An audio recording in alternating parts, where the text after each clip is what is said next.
Form graduates Tamil Nadu குழுமத்தின் சார்பில் இன்று ஒரு தொழில்நுட்பம் நிகழ்ச்சியில் மீண்டும் உங்கள் அனைவரோடும் சந்திப்பதில் மிக்க மகிழ்ச்சி அடைகிறேன். இன்று நாம் விவாதிக்க உள்ள தலைப்பு ஃபார்ம் ஆக்ட்ஸ் 2020 வேளாண் சட்டங்கள் 2020 என்ற தலைப்பு ஆகும்.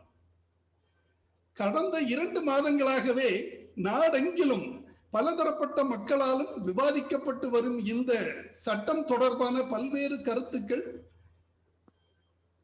உலா வருகின்றன. எனவே இது தொடர்பாக ஒரு தெளிவான தகவல் அனைவரையும் சென்று சேர வேண்டும் என்றும், குறிப்பாக விவசாயிகளையும், ஏன் விவசாய பட்டதாரிகளையும் மற்றும் இதரர்களையும் சென்று சேரும் விதமாக இந்த நிகழ்ச்சி ஏற்பாடு செய்யப்பட்டுள்ளது. இன்று நம்மிடையே இது தொடர்பான கருத்துக்களை மற்றும் விளக்கங்களையும் தெரிவித்து உரையாடல் செய்திட வருகை புரிந்துள்ளது பேராசிரியர் முனைவர் பி நசுருதீன் அவர்கள். முனைவர் பி நசுருதீன் அவர்கள் காரைக்காலில் செயல்படும் பஜான்கோ, அதாவது Pandit Jawaharlal Nehru college of agriculture and research institute என்ற கல்லூரியில் பொருளியல் மற்றும் விரிவாக்கத்துறையின் பேராசிரியராக பணிபுரிந்து வருகிறார். இவர் தமிழ்நாடு வேளாண்மை பல்கலைக்கழகத்தின் மதுரை கல்லூரியில் 1977 முதல் 81ஆம் ஆண்டு வரை பிஎஸ்சி விவசாயம் பட்டப்படிப்பு படித்து, பின்னர் எம்எஸ்சி விவசாயம், டாக்டர் பட்டம் அனைத்தும் அங்கே பெற்றவர். தற்போது பஜான்கோ கல்லூரியில் பணிபுரிந்து வருகிறார்.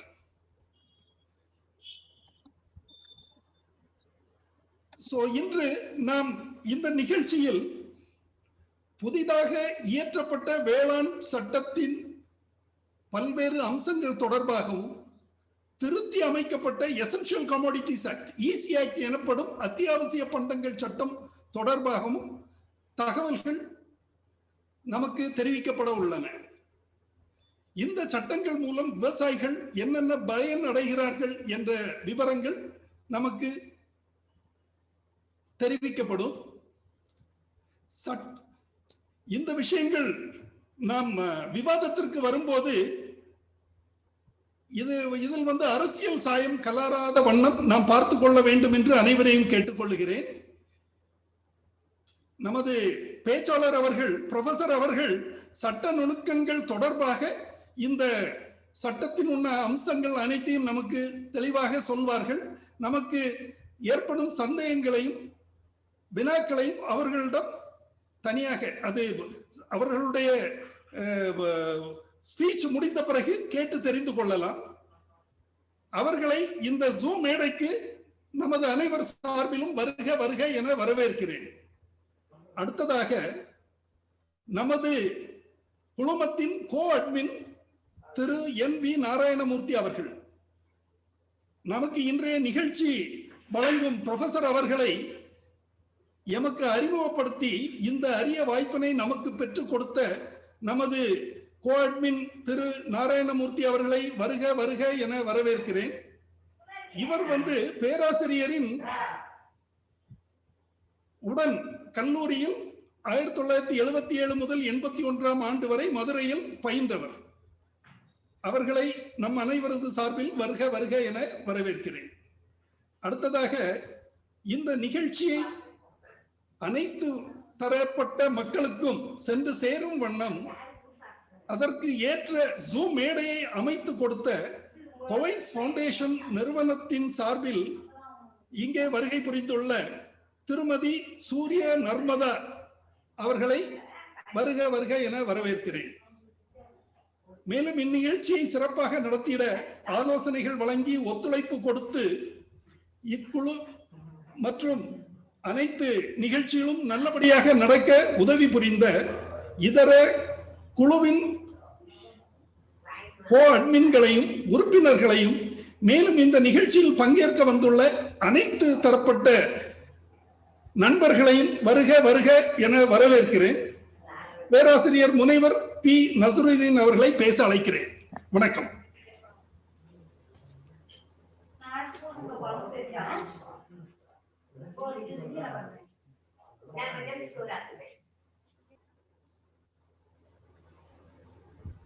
Sir please.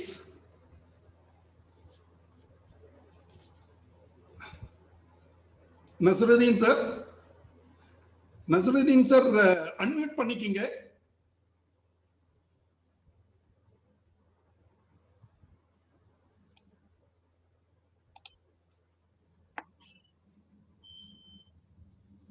Nasruddin sir unmute பண்ணிக்கிங்க, எதுவும் கேட்கல.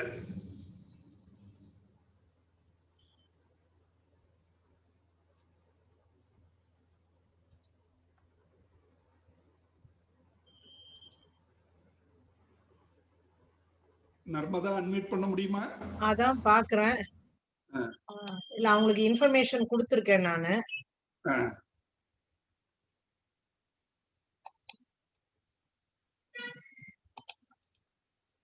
Nasruddin sir, doctor Nasruddin unmute பண்ணிக்கங்க சார்.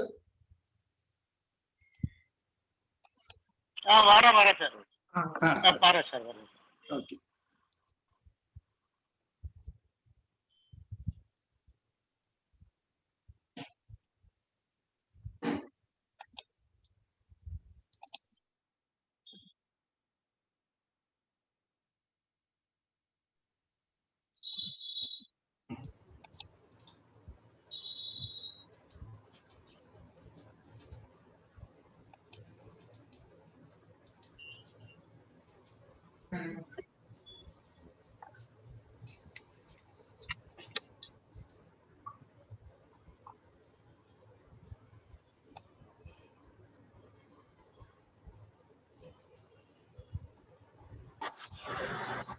நெருக்கடியான நிலையில் நாம் பார்க்கலாம்.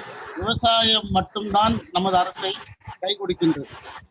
நமது நாட்டின் முதுகெலும்பாக இருக்கும் விவசாயத்துறையில் கடந்த ஜூன் மாதம் 5ஆம் தேதி அன்று மத்திய அமைச்சரவை கூட்டத்தில் ஒப்புதல் அளிக்கப்பட்டு 3 சட்டங்கள் நமது நாடாளுமன்றத்தில் நிறைவேற்றப்பட்டன. அந்த 3 சட்டங்கள் யார் என்னவென்றால், 1 விவசாயிகள் உற்பத்தி வணிகம் மற்றும் வர்த்தக மேம்பாடு மற்றும் வசதி மசோதா, 2வது விலை உறுதி மற்றும் பண்ணை சேவைகள் அதிகாரமளித்தல் மற்றும் பாதுகாப்பு மசோதா, 3வது அத்தியாவசிய பொருட்கள் திருத்தம் மசோதா. நாம் ஒவ்வொன்றாக பார்க்க இருக்கலாம். முதலில் பார்க்க இருப்பது த farmers produce trade and commerce promotion and facilitation bill 2020. இந்த இந்த சட்டத்தின் மூலம் நமது அரசு என்ன நினைக்கிறது என்றால், நமது விவசாயிகளுக்கு கூடுதல் விலை அவர்களது விளைபொருளுக்கு கிடைக்கும் என்று எண்ணுகிறது. இதன் மூலமாக, இந்த சட்டத்தின் மூலமாக வேளாண் விளைபொருட்கள் இந்தியா முழுவதும் எங்கு வேண்டாலும் அவர்கள் விற்கலாம். அதாவது இந்தியா ஒரு பொது சந்தையாக வர்த்தகத்திற்கு வழிவிடப்படுகிறது. இதன் மூலம் அதில் எந்த ஒரு விவசாயியோ அல்லது வர்த்தகரோ வியாபாரியோ இல்லைன்னா மின்னணு வர்த்தகம் மற்றும் பரிவர்த்தனை செய்யும் தளமோ எந்த விவசாயியும் எந்த இடத்திலும் எங்கிருந்தாலும் வாங்கலாம், விற்கலாம். இது இந்த வர்த்தகத்திற்கு ஒரு சுதந்திரம் அளிக்கும் விதமாக இந்த சட்டம் இயற்றப்பட்டுள்ளது. எந்த வர்த்தகரும் ஒரு வர்த்தக பகுதியில் ஒரு விவசாயி அல்லது மற்றொரு வர்த்தகருடன் திட்டமிட்ட விவசாய விளைபொருட்களை மாநிலங்களுக்கு இடையே வர்த்தகத்தில் ஈடுபடலாம். இந்தியா முழுவதும் இந்த சட்டத்தின் மூலம் விவசாயிகள் விற்பனை செய்யலாம். நீங்கள் பார்த்திருப்பீர்கள் எல்லாம்.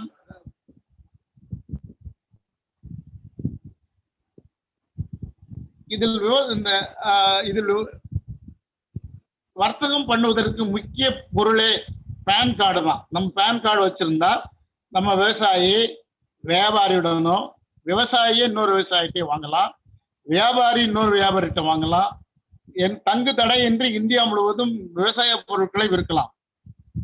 ஒவ்வொரு வர்த்தகரும் வர்த்தகம் செய்யப்படும் உற்பத்திக்கு ஏற்ப ஒரே நாளில் அவர்களது டிரான்சாக்ஷனை பாத்தீங்கன்னா, பணத்தை பட்டுவடா செய்வது முதல் நாளே பண்ணாலும் எல்லாம் குறைந்த அளவு 3 வேலை நாட்களில் செய்து முடிக்க வேண்டும்.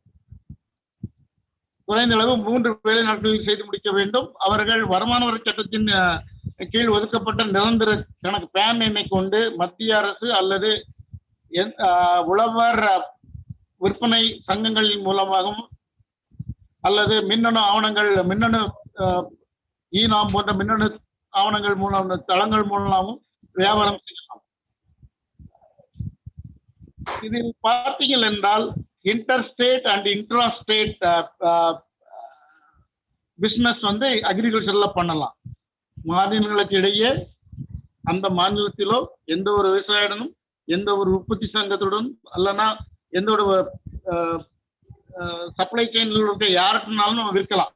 அதுதான் இந்த சட்டத்தினுடைய முக்கிய அம்சமாகும். ஆனால் இந்த சட்டத்தில் நாம் என்ன நினைக்கின்றோம் என்றால், அரசு சொல்வது ஒன்றே ஒன்றுதான், விவசாயிகளுக்கு நல்ல விலை கிடைக்கும், அதாவது சந்தர்ப்பங்கள் அதிகமாக உருவாக்கப்பட்டுள்ளன. இந்த சந்தர்ப்பங்கள் உருவாக்கப்பட்டதின் மூலம் விவசாயிகள் தங்கள் விளைபொருட்களை யாரிடம்னாலும் இருக்கலாம், எங்கேனாலும் இருக்கலாம், எப்போதுனாலும் இருக்கலாம் என்ற சூழ்நிலையை இந்த சட்டம் ஏற்படுத்தியுள்ளது. ஆனால் இதனில் நாம் நினைக்கிறது என்னென்ன பிரச்சனை இருக்கும் என்று நினைக்கலாம். இதில் பார்த்தீங்கள் என்றால் நமது விவசாயம் வந்து மாநில சட்டத்தின் கீழ் வருகிறது. அதாவது ஸ்டேட் சப்ஜெக்ட், கன்கரண்ட் சப்ஜெக்ட்லயும் கிடையாது, ஸ்டேட் சப்ஜெக்ட்ல வர்றது. இதனால மாநிலத்தோட அதிகாரம் பறிக்கப்படுகிறதோ என்ற ஒரு கவலையை எல்லாரும் சொல்கிறார்கள். ஒரே சட்டத்தின் மூலம் இந்தியாவின் உள்ள அனைத்து மாநிலங்களுக்கும் இந்த சட்டத்தை அவர்கள் நிறுவியுள்ளார்கள். அதாவது இந்த சட்டத்தின் மூலம் நாம் இந்த ஏபிஎம்சி ஆக்ட் அதை ரிமூவ் பண்ணிட்டு எல்லா மாநிலத்துக்கும் ஒரே ஒரு முறையான ஏபிஎம்சி ஆக்ட், அந்த ஆக்டின் மூலம் நம்ம எங்கனாலும் இந்த விளைவிக்கலாம் அப்படின்னு சொல்லுகிறார்கள்.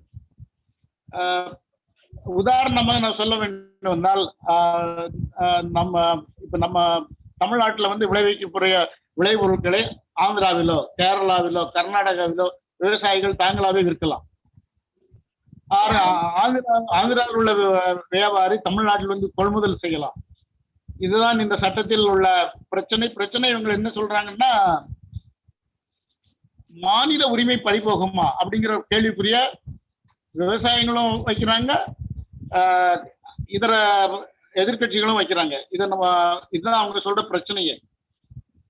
இரண்டாவது சட்டம் வந்து விலை உறுதி மற்றும் சேவைகள் அதிகாரமளித்தல் மற்றும் பாதுகாப்பு சட்டம், the farmers empowerment and protection agreement on price assurance and farmer service bill 2020.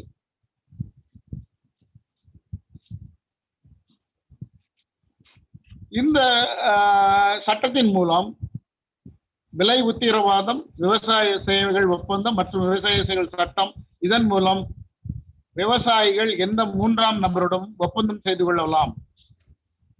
இந்த ஒப்பந்தம் மூலமாக சட்ட ரீதியாக விவசாய ஒப்பந்தங்கள் நாம் கம்பெனி மூலமோ இதர கார்பரேட் கம்பெனி மூலமோ இல்லைன்னா farmers producer எஃபிஓ farmers producer organisation மூலமோ தனிநபர் விவசாயிகளோ நம்ம ஒப்பந்தம் செய்து கொள்ளலாம். இந்த ஒப்பந்தத்தில் உள்ள சரத்து என்னவென்று பார்த்தீங்களானால், இந்த வேளாண் வணிக நிறுவனங்கள், அதை ஏற்படுத்தும் செயலிகள், மொத்த விற்பனையாளர்கள், ஏற்றுமதியாளர்கள் அல்லது பண்ணை சேவைகளுக்கு பெரிய சில்லறை விற்பனையாளர்களுடன் ஈடுபட விவசாயிகள் பாதுகாக்கும் மற்றும் ஊக்குவிக்கும் விவசாய ஒப்பந்தங்கள் குறித்து தேசிய கட்டமைப்பை வழங்குதல், எதிர்கால விவசாய விளைபொருட்களை பரஸ்பரம் ஒப்புக்கொண்ட விலையில் விற்க வேண்டும். இதில் வெளிப்படையான முறையில் அதனுடன் இணைக்கப்பட்ட அல்லது தற்செயலான விஷயங்களுக்கு ஏற்றப்பட்ட சட்டமாகும். இது நான் முன்னே சொல்லியது போல, இங்கே வந்து கூறியது போலவே இங்க என்ன இதில் ஒரு சரத்துக்கள் என்னவென்றால், சப்ளை டைம் அதாவது வழங்கல் நேரம், குவாலிட்டி தரம், குவாலிட்டி அண்ட் ஸ்டாண்டர்ட் தரநிலை, விலைகள் மற்றும் பிற விவசாயிகள் உள்ளிட்ட அத்தகைய பொருட்கள் வழங்கின விதிமுறைகள் மற்றும் நிபந்தனைகள் இதில் சொல்லப்பட்டுள்ளன. அதே போன்று பண்ணை சேவை வழங்கல் தொடர்பான விதிமுறைகளும் இதில் உள்ளன. அத்தகைய சேவைகளை வழங்குவதற்கு எந்த ஒரு சட்டப்பூர்வமான சேவைகளும் பின்பற்றுவதற்கான பொறுப்பு அதை அளிக்கும் கம்பெனியோ அல்லது ஸ்பான்சரோ அல்லது பண்ணை சேவை வழங்குபவரிடம் இருக்கும்.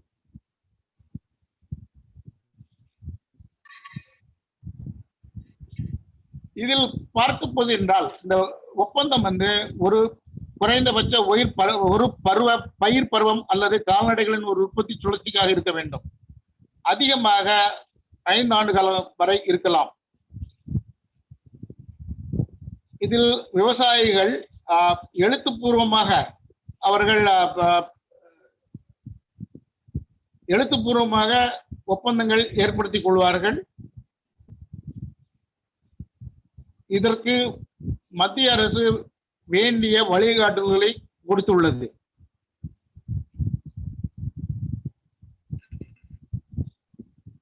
இந்த ஒப்பந்தத்தில் நுழையும் அமைப்புகள் ஒரு விவசாய உற்பத்தியின் பரஸ்பர ஏற்றுக்கொள்ளக்கூடிய தரம் மற்றும் தரங்களுடன் அத்தகைய ஒப்பந்தத்தின் இணக்கத்தோடு செயல்திறனுக்காக ஒரு நிபந்தனையாக அடையாளம் காணலாம் மற்றும் தேவைப்படலாம். முன்னரே சொன்னபடி எக்ஸ்க்ளூசிவ் அக்ரிமெண்ட், அதான் பரஸ்பர ஒப்பந்தம். இதுல முக்கியமா நாம் கருத வேண்டியது என்னவென்றால், பார்க்க வேண்டியது என்னவென்றால், தரம், தரநிலைகள், விலை, இந்த மூன்றும் தான் பார்க்க வேண்டும். மற்றும் அவர்கள் இந்த பயிருக்கோ கால்நடைகளுக்கோ உற்பத்தி செய்யும் அதற்கு வேண்டிய சேவைகளை தருவார்கள். அந்த சேவைகளுக்கான விலையை விவசாயி கொடுக்க வேண்டும். ஒரு விவசாய விளைபொருட்களை வாங்குவதற்கு செலுத்த வேண்டிய விலை நிர்ணயிக்கப்பட்டு அந்த விலையும் ஒப்பந்தத்தில் குறிப்பிடப்படலாம். கொள்முதல் அளவு, கொள்முதல் தேவை அந்த கட்டத்தில் இந்த சட்டத்தின் கீழ் எந்த ஒரு விவசாய விளைபொருட்களையும் ஒரு விவசாய ஒப்பந்தம் கையெழுத்திடப்பட்டால் அந்த விளைபொருட்கள் எந்த ஒரு மாநில சட்டத்தின் பயன்பாட்டிலும் விலக்கு அளிக்கப்படும். எந்த பெயர் அழைக்கப்பட்டாலும் அத்தகைய விவசாய பொருட்களின் விற்பனை மற்றும் கொள்முதல் நோக்கத்திற்கு நிறுத்தப்பட்டது. ஒரு பேசுற ஒரு பைக் பண்ண பச்சை கலர்ல இருக்கு. அப்ப என்ன செய்யணும்னா, உரிமையாளர்கள் உரிமைகளை பெறுவதிலிருந்தோ அல்லது விவசாயிகளின் நிலம் அல்லது வளாகத்தில் நிரந்தர மாற்றங்களை செய்வதிலிருந்தோ ஸ்பான்சர் தடை செய்யப்பட்டுள்ளது.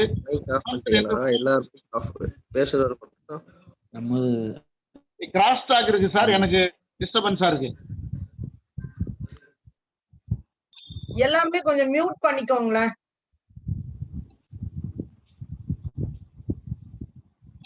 நசருதீன் சார், நீங்க கண்டினியூ பண்ணுங்க. இதுல பாத்தீங்கன்னா இந்த ஒப்பந்தம் வந்து கான்ட்ராக்ட் ஃபார்மிங் சொல்றாங்களா, அந்த ஒப்பந்தம் இந்த சட்டம் தான் இது. இந்த கான்ட்ராக்ட் ஃபார்மிங் லால வந்து என்ன சொல்றாங்கன்னா, ஒரு central government or state government அல்லது எந்த ஒரு நிதி சேவை வழங்குவதும் காப்பீட்டு திட்டத்தின் கீழும் அல்லது கடன் உதவியுடனும் இத்திட்டத்தை இணைத்துக் கொள்ளலாம்.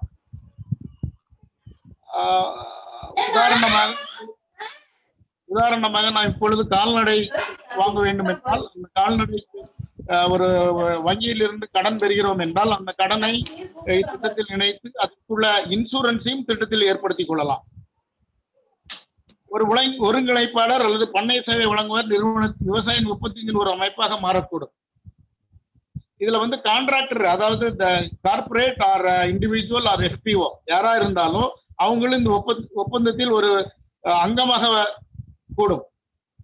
ஸோ அத்தகைய விவசாய ஒப்பந்தத்தில் அதனை செய்பவர்கள் பங்கு மற்றும் சேவைகள் வெளிப்படையாக குறிப்பிடப்பட வேண்டும். அதாவது ஒரு கார்பரேட்டோ இண்டிவிஜுவலோ எஃபிஓ அவங்க ரோல் என்ன அப்படிங்கிறத நம்ம பிளாக் அண்ட் ஒயிட்ல குறிப்பிடணும் அந்த ஒப்பந்தத்துல. இதுதான் இந்த, அதாவது கான்ட்ராக்ட் ஃபார்மிங், இந்த விலை உறுதி மற்றும் பண்ணை சேவைகள் அதிகாரமளித்தல் மற்றும் பாதுகாப்பு சட்டம் தோட அவசியமாகும். மூணாவது சட்டம் வந்து இப்ப நம்ம பார்க்க போறது essential commodity act amendment bill. உங்களுக்கு எல்லாருக்கும் தெரியும், நம்ம வந்து எசென்சியல் கமாடிட்டி, அதாவது முக்கிய அத்தியாவசிய பொருட்கள் எது எல்லாம்னு பாத்தீங்கன்னா, நம்ம நெல், கோதுமை, பருப்பு வகைகள், தானியங்கள், வெங்காயம், உருளைக்கிழங்குலாம் இருந்தது. இப்போ இந்த சட்டத்தின் மூலம் என்ன பண்ணிட்டாங்கன்னா அது எல்லாத்தையும் எடுத்தாங்க. ஆனா தேவைப்படும் பொழுது அரசு வந்து கட்டுப்பாடுகளை விதிக்கும். அது எந்தெந்த சூழ்நிலைகளை கட்டுப்பாடம் விதிக்குங்கிறது நம்ம பார்க்கலாம்.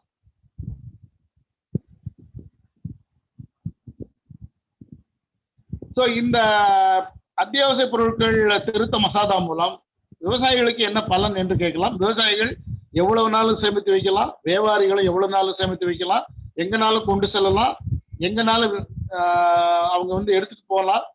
There is no restriction for movement of the commodity and also there is no restriction in stock holding of the commodity. அதுதான் எவ்வளவு நாள் எங்கனாலும் வச்சுக்கலாம். அவங்க என்ன நினைக்கிறாங்கன்னா, இந்த சட்டத்தின் மூலம் நம்ம வந்து என்ன கொண்டு வரலாம்னா, economic welfare or economic development of the farm. And also they think that நம்ம என்னன்னா இப்போ நேரடி அந்நிய முதலீடு விவசாயத்துறையில் வரும் என்று அரசு எதிர்பார்க்கிறது. இதுல எங்கன்னா பாத்தீங்கன்னா குளிர் பதன கிடங்குகள், சைலோஸ், வேர் ஹவுஸ், அதாவது கிட்டகிங்கள் அமைப்பதற்கு அந்நியன் நேரடி முதலீடு கிடைக்கும் என்று அரசு கருதுகிறது. அதற்கு இதன் மூலம் இந்த சட்டத்தின் மூலம் நாம் இப்பொழுது எந்த ஒரு வேளாண் பொருளும் அத்தியாவசிய பொருள் சட்டத்தில் இல்லை, எல்லாமே விலக்கப்பட்டுள்ளது. இதுதான் வந்து இந்த சட்டத்தின் சாராம்சம். இதுல பாத்தீங்கன்னா உங்களுக்கு தானியங்கள், பருப்பு வகைகள், உருளைக்கிழங்கு, வெங்காயம், உண்ணக்கூடிய எண்ணெய் வித்துகள், எண்ணெய்கள் மற்றும் உணவுப் பொருட்கள் சொல்லலாம். அதே மாதிரி இதுல வந்து பாத்தீங்கன்னா அரசு வந்து போர், பஞ்சம், அசாதாரண சூழ்நிலைகளில் மட்டுமே இந்த சட்டத்தை யூஸ் பண்ணி அவங்க வந்து சில வரைமுறைகளை ஏற்படுத்தி உள்ளார்கள்.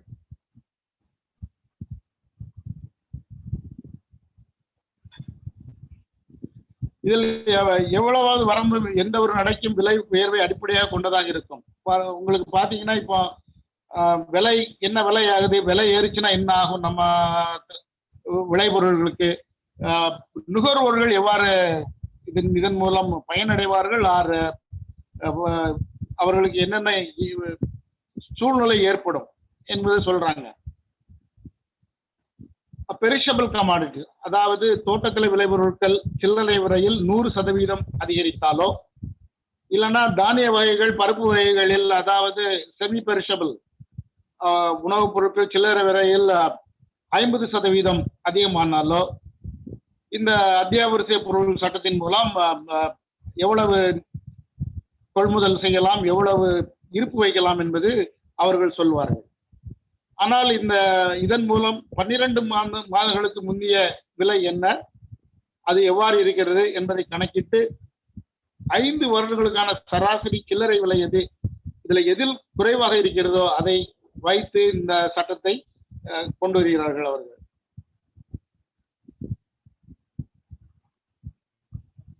இந்த வரம்பு வந்து பாத்தீங்கன்னா விவசாய உற்பத்தியிலும் அல்லது மதிப்பு கூட்டு சங்கிலியிலும், அதாவது வேல்யூ ஆடட் சப்ளை செயின், அவர்களுக்கு இந்த உத்தரவு பொருந்தாது. ஆனால் அத்தகைய நபரின் பங்கு ஒட்டுமொத்த உச்சவரம்பை விட அதிகமாக இருக்கக்கூடாது என்பது ஒரு கண்டிஷன், ஒரு வரம்பு. இதுதான் இப்ப நான் வந்து ஒரு நக்சல்ல தான் சொல்லியிருக்கேன். எனக்குன்னா தமிழ்ல வந்து ஃப்ளோவா பேசுறதே ஒரு அந்த சட்டம் ஒரு மாதிரி இருக்குனால, இப்ப இதுல வந்து அவங்க அரசோட என்ன 3 தரப்பினருக்கு பயன் அரசு சொல்லுது. யாரெல்லாம்? விவசாயிகள் தங்கள் விளைபொருட்களுக்கு நல்ல விலையை பெற முடியும். 2வது, அதிகமான வர்த்தக வாய்ப்புகள் கிடைக்கும். நுகர்வோர்களும் வணிகர்களும் இதன் மூலம் பயனடைவார்கள். ஆகவே விவசாயிகள் கூட 3 தரப்பினர்கள், அதாவது வணிகர்கள், நுகர்வோர்கள், விவசாயிகள், இவர்களுக்கு மத்திய அரசு என்ன சொல்லியிருந்தா 3 பேருக்கும் இந்த பயனளிக்கக்கூடிய சட்டம் இவை என்று மத்திய அரசு தரப்பில் கூறப்பட்டுகிறது. இதுல ஐயா சொன்ன மாதிரி நான் என்ன பண்ணிட்டு இருந்தேன், அரசியல் கலக்காம நான் இப்ப சொல்லியிருக்கேன். இப்ப என்னன்னு சொல்லியிருக்கேன், நீங்க என்ன வேணும்னாலும் நம்ம வந்து டிஸ்கஷன்ல நீங்க யாரு என்ன கேள்வி கேட்டாலும் நான் அதுக்கு பதில் சொல்றேன். நான் தான் என்னோட நண்பர் நாராயணமூர்த்திட்ட சொல்லியிருந்தேன், இதை வந்து ஒரு இன்டராக்டிவ் செஷன், கலந்துரையாடல வச்சுக்கலாம்பா, இந்த ஸ்லைடு போட்டுலாம் பேசுறது அவ்வளவு சரியா இருக்காது அப்படின்னு சொல்லியிருந்தேன். ஆனா இப்போ என்னோட ஒரு சாராம்சத்தை மட்டும் கரெக்டா சொல்லியிருக்கேன். உங்களுக்கு என்ன சந்தேகம் இருந்தாலும் கேளுங்க, நான் உங்க சந்தேகங்களை தீர்த்து வைக்கிறதுக்கு கடமைப்பட்டுள்ளேன். எனக்கு தெரிந்த அளவில் நான் சொல்லுகிறேன். நன்றி சார். நன்றி. நன்றி சார். டாக்டர் நசுருதீன் அவர்களுக்கு ஒரு அருமையாக இந்த ஃபார்ம் பில் 2020 தொடர்பாக நல்ல தகவல்கள் தெரிவித்தார்கள். அவர்களுக்கு நமது நன்றியை தெரிவித்துக் கொள்கிறோம். இப்போது பங்கு பெறும் நபர்கள் அனைவரும் தங்களுக்கு எழும் சந்தேகங்களை அவர்களிடம் கேட்டு தெரிந்து கொள்ளலாம்.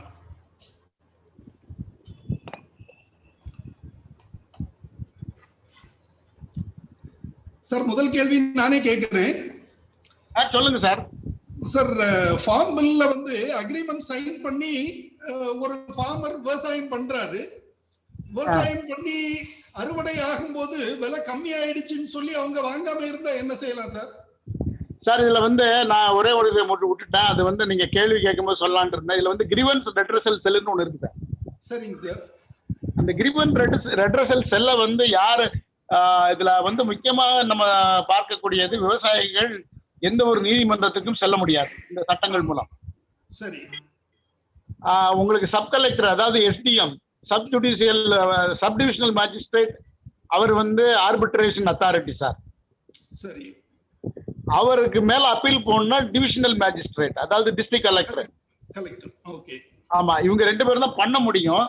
அத நீங்க கேக்குறது கரெக்ட் தான். இப்ப வந்து விலை குறைஞ்சிருச்சுன்னா, நீ விலை குறைஞ்சிருச்சோ தரம் கம்மியா இருந்தாலோ என்ன பண்ண முடியும் அப்படிங்கிற கேள்வி வந்து ஒரு முக்கியமான கேள்வி இந்த நேரத்துல. ஏன் சொல்றேன்னா, நம்ம விவசாய பொருட்கள், வேளாண் பொருட்கள் வந்து டெய்லர் மேட் கமாடிட்டி கிடையாது. இப்ப தக்காளி இருக்கு, வெங்காயம் இருக்கு, பச்சை மிளகாய் இருக்குன்னு சொல்லிட்டு போனாங்கன்னா, நீங்க வந்து நம்ம தமிழ்நாட்டிலே ஒரு நல்ல உதாரணம் உள்ளது. ஆயில் பாம் கல்டிவேஷன்ல ஒரு வருஷம் வாங்கினாங்க, அதுக்கப்புறம் வாங்க மாட்டேன்ட்டாங்க. அதே இது ஒரு அதே மாதிரி கேரளால பாத்தீங்கன்னா அந்த காட்பரி சாக்லேட் ட்ராப்னு ஒண்ணு இருந்துச்சு. அது நான் வந்து அதுக்குள்ள போய் ரொம்ப விவரமா விவரிக்க விரும்பல. ஏன்னா அதுல வந்து சம் கான்ட்ரோவர்சிஸ் ஆர் தேர். நான் சொன்னேன்னா அப்புறம் வந்து நீங்க என்ன அப்படின்னு சொல்லக்கூடாது. இதுல கிரீவன்ஸ் ரெட்ரஸல் வந்து நீங்க வந்து எஸ்டிஎம் அண்ட் டிஎம் தான் சார். பட் நான் என்னுடைய வருத்தம் என்னன்னா, ஃபார்மர் அந்த நிறுவனத்தை நம்பி விவசாயம் பண்ணி இருக்கிறாரு. வழக்கமா அவரு 1 ஏக்கர் பண்ற விவசாயி கம்பெனியை நம்பி 10 ஏக்கர் பண்ணி இருக்கிறாருன்னு வச்சுக்குவோம். அந்த 10 ஏக்கரை ப்ரொடியூஸ் பண்ண பிறகு கம்பெனி ஆசை காமிச்சு இவரு பண்றாரு. அறுவடைக்கு வரும்போது விலை குறைந்த சார்பா அவரு வாங்காம போயிட்டாருன்னா அது விவசாயியை பெரிய அளவு பாதிக்கும். அப்ப அரசும் அதுல பொறுப்பு இருக்காது, கோர்ட்டும் பொறுப்பு இருக்காதுன்னா யார் தான் பொறுப்பு அந்த நஷ்டத்துக்கு? சார், அதனாலதான் சார் நீங்க கரெக்டா சொன்னீங்க, அரசியலை கலக்காம பேசுங்கன்ட்டு. நான் அதனால என்னோட சூழ்நிலையை நான் நடுநிலைவாதியாக நிறுத்திக்கிட்டு சார் இப்ப உங்களுக்கு ஆன்சர் பண்ணேன். ஆனா என்னோட பெர்சனல் ஒப்பீனியன் சொன்னீங்கன்னா, இதுல வந்து நம்ம 3 பேருன்னு சொல்றாங்க. அதுல வந்து ட்ரைபார்ட்ரேட் அக்ரிமெண்ட் கிடையாது. இது வந்து பாத்தீங்கன்னா பைலாட்டரல் அக்ரிமெண்ட் தான். விவசாயிக்கும் கம்பெனிக்கும் தான் அக்ரிமெண்ட் சார். ஜோசப், இதுல வந்து நான் இப்ப வந்து ஏற்கனவே அக்ரிகல்ச்சரல் ஆர்பிட்ரேஷன் கன்சல்டன்சி பண்ணிட்டு இருக்கறனால ஒரு விஷயம் நம்ம தெளிவா பண்ணலாம். இந்த முரண்பாடுகளை களையறதுக்கு வந்து நம்ம என்ன பண்ணலாம்னா, ஒண்ணு வந்து ஃபார்மர் ப்ரொடியூசர் ஆர்கனைசேஷன்ஸ் வந்து ஸ்ட்ராங் ஆகணும். அவங்க ஸ்ட்ராங் ஆகி ஒரு அக்ரிமெண்ட் போகும்போது அண்ட் வந்து அந்த அக்ரிமெண்ட் டிராஃப்டிங் வந்து அவங்களும் வந்து ஒரு யூனிலேட்டரலா போகாம அந்த கம்பெனி சொல்ற இடத்துல கையெழுத்து போடக்கூடாது. இவங்களும் அதை படிச்சு பார்த்துட்டு நடுநிலையான அக்ரிமெண்ட் வரும். அந்த மாதிரி அக்ரிமெண்ட்டுக்கு வந்து நம்ம வந்து சப்போர்ட் பண்ணி டிராஃப்ட் பண்ணி கொடுத்தோன்னு பின்னாடி வரக்கூடிய பிரச்சனைகள்ல இருந்து ஓரளவுக்கு வந்து டிஸ்பியூட் வந்து அவாய்ட் பண்ணிக்கலாம். மேடம், நான் என்ன சொல்றேன்னா, நீங்க வந்து நம்ம எஃபிஓ வந்து பேசலாம். எஃபிஓ வந்து பாத்தீங்கன்னா இன்னைக்கு வந்து எஃபிஓ மொத்தம் பிரச்சனை கிடையாது மேடம். நம்ம இங்க அதுதான் பெஸ்ட் சொல்யூஷன். நம்ம எல்லா கிராமத்திலையும் போய் ஒரு 200 ஏக்கருக்கு ஒரு எஃபிஓ ஆரம்பிச்சோன்னு வச்சுக்கோங்க, இந்த பில்லை பத்தி நம்ம பயப்பட வேண்டிய அவசியமே கிடையாது. அதுல வந்து நம்மளும் வேல்யூ செயின் கொண்டு வந்துட்டோம்னு வச்சுங்க, எஃபிஓல நாட் நியர் ப்ரொடக்ஷன். இது இப்ப இதுல வந்து சார், நான் இப்ப எங்களோட ஒரு தனி முயற்சினால இந்த ஃபார்ம் பில் எல்லாம் வரதுக்கு முன்னாடியே வந்துட்டு எஃபிஓட ப்ராடக்ட வந்து நாங்க மார்க்கெட் ஃபெசிலிட்டேட் பண்ணி கொடுத்துட்டு இருக்கோம் கோவைஸ் அக்ரோன் மூலமா. சோ இது ஒரு சின்ன முயற்சி. ஆனா இத மாதிரி வந்து பலரும் நம்ம எடுத்து பண்ணினும் போது இது வந்து மெயினா வந்து நம்ம ஆஸ் அன் அக்ரிகல்ச்சர் கிராஜுவேட்ஸ் வந்து நம்ம என்ன பண்ணணும்னா, we have to strengthen the farmers. இந்த பில் படி எப்படி அவங்க நடந்துக்கணுங்கிறதுக்கு வந்து we have to ஒரு ஸ்ட்ராங் வந்து நம்ம ஒரு ஹேண்ட்ஸ் வந்து அவங்களுக்கு கொடுத்து அப்லிஃப்ட் பண்ணோன்னு இந்த பில் படி அவங்க போகும்போது வந்து அவங்களுக்கு வந்து ஒரு நல்ல ஒரு எக்கனாமிக் growth கம்பல்சரியா இருக்குங்கிறது என்னோட ஒப்பீனியன். சரிங்க மேடம். ஆனா கஷ்டம். பட் வந்து நாங்க 2008ல ஆரம்பிச்ச ஒரு ப்ராஜெக்ட் 2016ல தான் எங்களுக்கு வந்து எங்களுக்கு வந்து அதுல இருந்து ஒரு நல்ல ஒரு அவுட்புட் கிடைச்சது. But it will take time. ஆனா இது வந்ததுன்னா ஃபார்மர்ஸோட ஸ்ட்ரென்த் வந்து கொஞ்சம் வந்து அதிகரிக்கும்.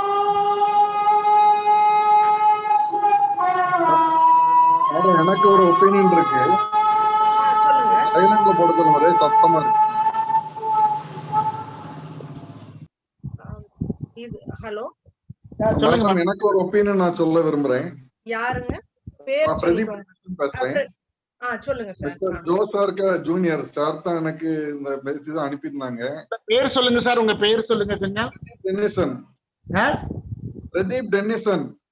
ரைட், ஓகே சார், சொல்லுங்க சார். நான் வந்து ஒரு 18 இயர்ஸா ஃபீல்ட்ல இருக்கேன். அப்போ எனக்கு முன்னாடி உள்ள எக்ஸ்பீரியன்ஸ் வந்து சார் சொன்ன மாதிரி கேட்பரிஸ், கொக்கோ, டாப்பியோக்கா, கன்னியாகுமரி டிஸ்ட்ரிக்ட்ல டாப்பியோக்கா, அது மாதிரி இது ஜெர்கின்ஸ் எல்லாத்துலயும் ஃபார்மர் அடி வாங்கியிருக்காங்க. என்னன்னா மெயினா கவர்மெண்ட் சப்போர்ட் இல்லைன்னு சொன்னாங்க. இப்போதான் இந்த ரூல் படி இந்த ஃபார்ம் ஆக்ட்ல ஒரு ட்ரைனிங் நான் அண்டர்வென்ட் பண்ணேன். அப்போ சென்ட்ரல் கவர்மெண்ட்ல இருந்து ஒரு ட்ரெயினர்கிட்ட சில கொஸ்டின்ஸ் கேட்டேன். அதுக்கு அவர் பதிலே இல்லை. அவங்க என்ன சொன்னாங்கன்னா மார்க்கெட் பிரைஸ் தான் benchmark of the price முதல் நிர்ணயிக்கிறதுன்னு சொன்னாங்க. மார்க்கெட் பிரைஸ் எப்படி டிஃபைன் பண்ணுவீங்கன்னு கேட்டேன். அதுக்கு அவங்களுக்கு பதிலே இல்லை. ஏன்னா உங்களுக்கே தெரியும், டொமேட்டோ எடுத்துட்டீங்கன்னா கூட 2 rupeesல இருந்து 20 rupees வரை போகும். இது வந்து பெரிய கம்பெனிஸ் வந்து அட்வான்டேஜ் எடுக்கலாம் ஃபார்மர்ஸை.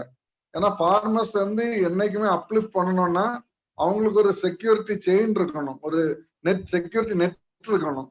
அந்த பிரைஸுக்கு கவர்மெண்ட் இன்டர்வீன் பண்ணணும். இப்போ எம்எஸ்பி மாதிரி ஒரு பிரைஸ் சொல்லணும்னா அக்ரிமெண்ட் போடும்போது ஃபார்மருக்கு ஒரு ஹேண்ட் ஹோல்டிங் கொடுக்கணும். ஹேண்ட் ஹோல்டிங் கொடுக்க மாட்டாங்களாம். அப்புறம் எப்படி நம்ம ஆர்கனைசேஷன்ஸ் பண்ணலாம், இண்டிவிஜுவலா ஒரு சின்ன சின்ன ஆஸ்பெக்ட்ல பண்ணலாம். ஆனா ஒரு farmer producer organisation, for example Sankaran Kovil எடுத்தீங்கன்னா உளுந்து இருக்குன்னு வச்சுங்களேன், ஒரு லெவல் வரது அவங்களுக்கு அந்த நெகோசியேஷன் ஸ்கில்ஸ் எல்லாம் இருக்கும். பெரிய கார்பரேட்ஸ் எல்லாம் அவங்க டன் கணக்குல எடுப்பாங்க. ஒரு வருஷம் இங்க எடுத்துட்டு அடுத்த வருஷம் எடுக்காட்டா அவங்க அவ்வளவுதான், அவங்க கம்பெனியை மூட வேண்டியதுதான். ஏன்னா விருகே அக்ரோ மில்லட்ஸ் ஒன்று பேருக்கு நல்லா பண்ணிட்டு இருக்காங்க. ஆக்சுவலா டென்னிசன் நீங்க சொல்றதுதான் கிரக்ஸ் ஆஃப் த ப்ராப்ளம். உங்களுக்கு புரியுதுங்களா? நானுமே என்ன பிரச்சனைனா இப்போ ஆல் இந்தியால மூவ்மெண்ட்ன்றாங்க. நான் என்ன கேக்குறேன், இவ்வளவு வருஷம் நடக்காது இல்லையா? ஆப்பிள் நம்ம எங்க இருந்து வாங்குறோம், ஆனியன்ஸ் எங்க இருந்து வாங்குறோம்? இல்ல ஆந்திரால தான் வருது. இல்ல கொஞ்சம் அந்த சாவரனிட்டி ஆஃப் த ஸ்டேட் எடுக்கிறாங்க, அவ்வளவுதான். இல்ல நான் சொல்றது கொஞ்சம் கவனிக்க நினைக்கிறேன். But this is my opinion. இல்ல நம்ம தான் வந்து விவசாயிகளுக்கு வந்து உதவணுங்க, புரியுதுங்களா? இதுல என்ன நீங்க சொல்றது கரெக்ட். நான் தான் சொல்றேன், இந்த டொமேட்டோ நீங்க சொன்னீங்க 2 ரூபாயில இருந்து 20 ரூபாய் இல்ல 70 ரூபாய் 80 ரூபாய்க்கு வரைக்கும் போகுது. அப்படி இருக்கும்போது என்ன ஆகும்னா நீங்க வந்து நம்ம வந்து விவசாயத்தை வந்து வேல்யூ அடிஷன் தான் நம்ம இப்போ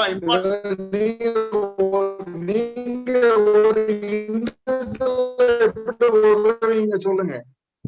ஹலோ, நீங்க பேசுனது கேட்கலங்க ஒழுங்கா. சார் வேல்யூ அடிஷன் வந்து கார்ப்பரேட் ரா மெட்டீரியல் தான் அவங்க வாங்குவாங்க, ப்ரொக்யூர் பண்ண.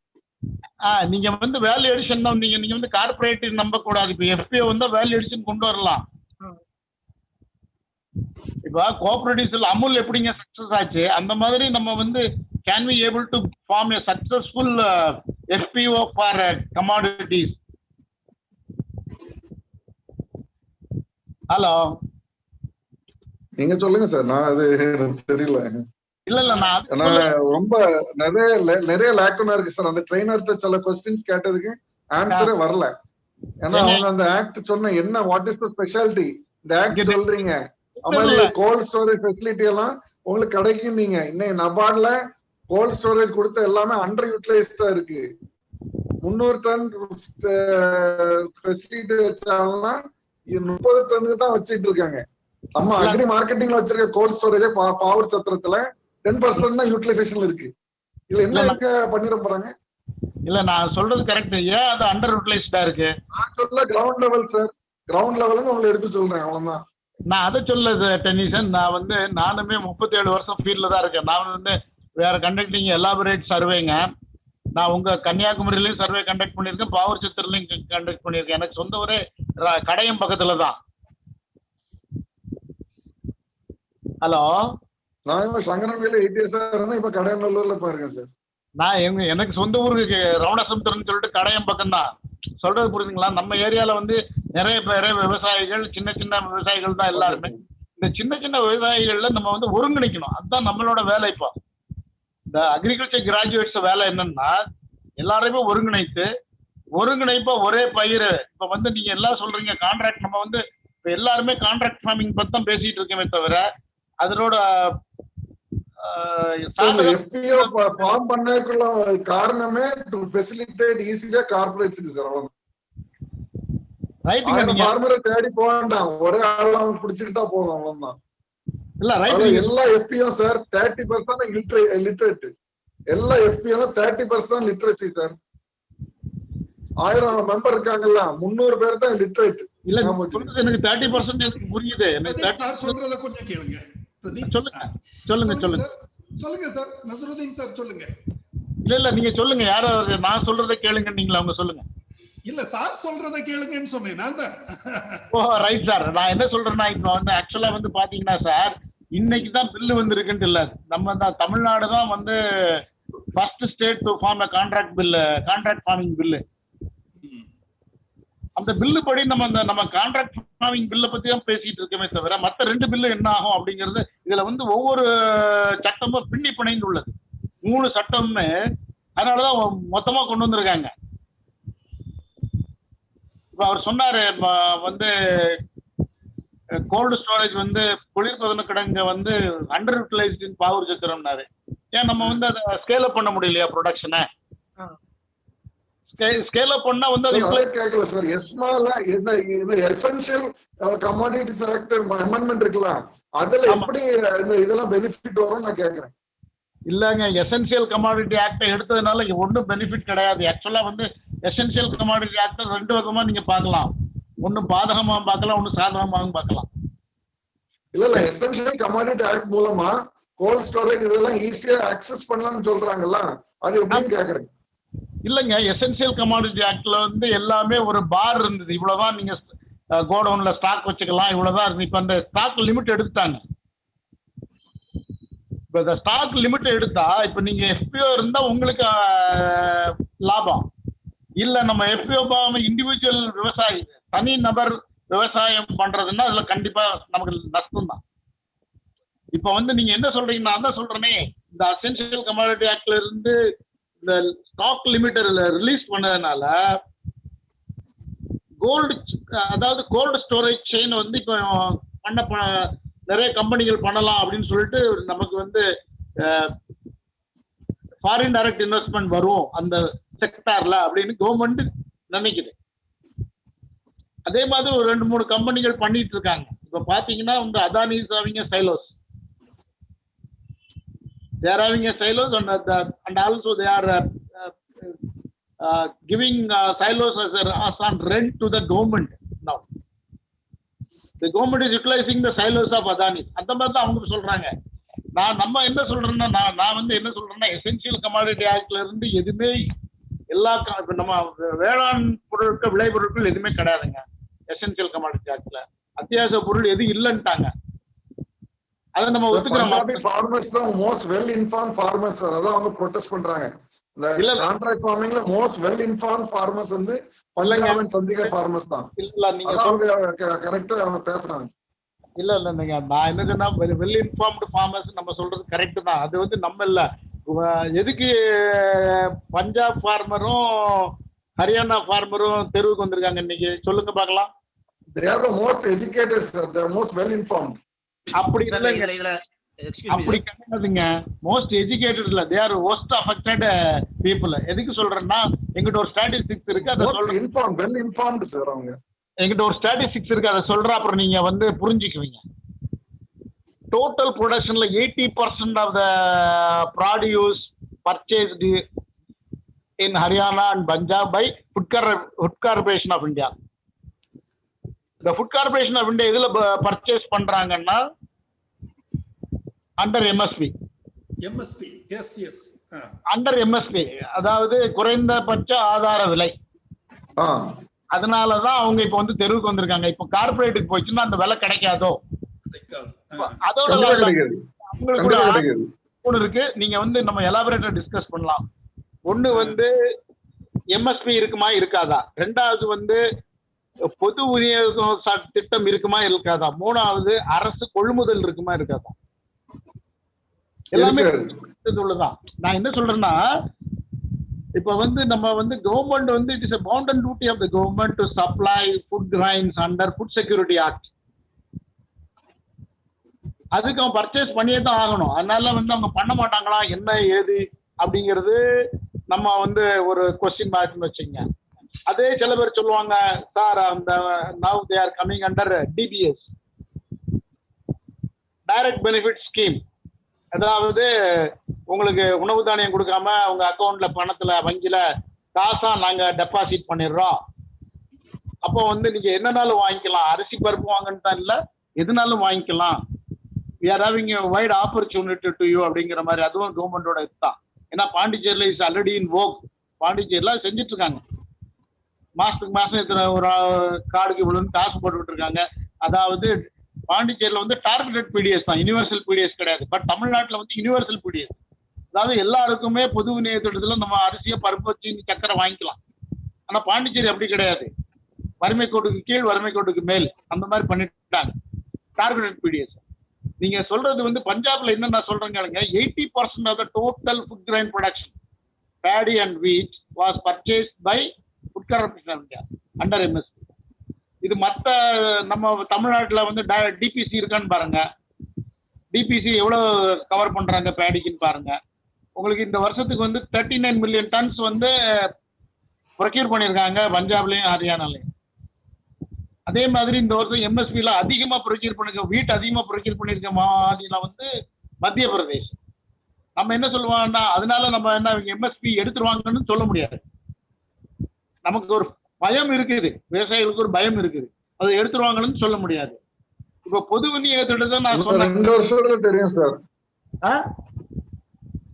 இன்னும் 2 வருஷத்துல இல்ல அது நம்ம இப்பவே நான் போர்காஸ்ட் பண்ணக்கூடாதுங்க. நான் நடுநிலையாளரா ஒரு பேராசிரியரா நான் உங்க முன்னாடி பேசிட்டு இருக்கிறேன். என்னோட சுய கருத்துக்கள் வேற மாதிரி இருக்கலாம், அது வேற. நம்மள்ட்ட இருக்கிற தரவுகளை வச்சு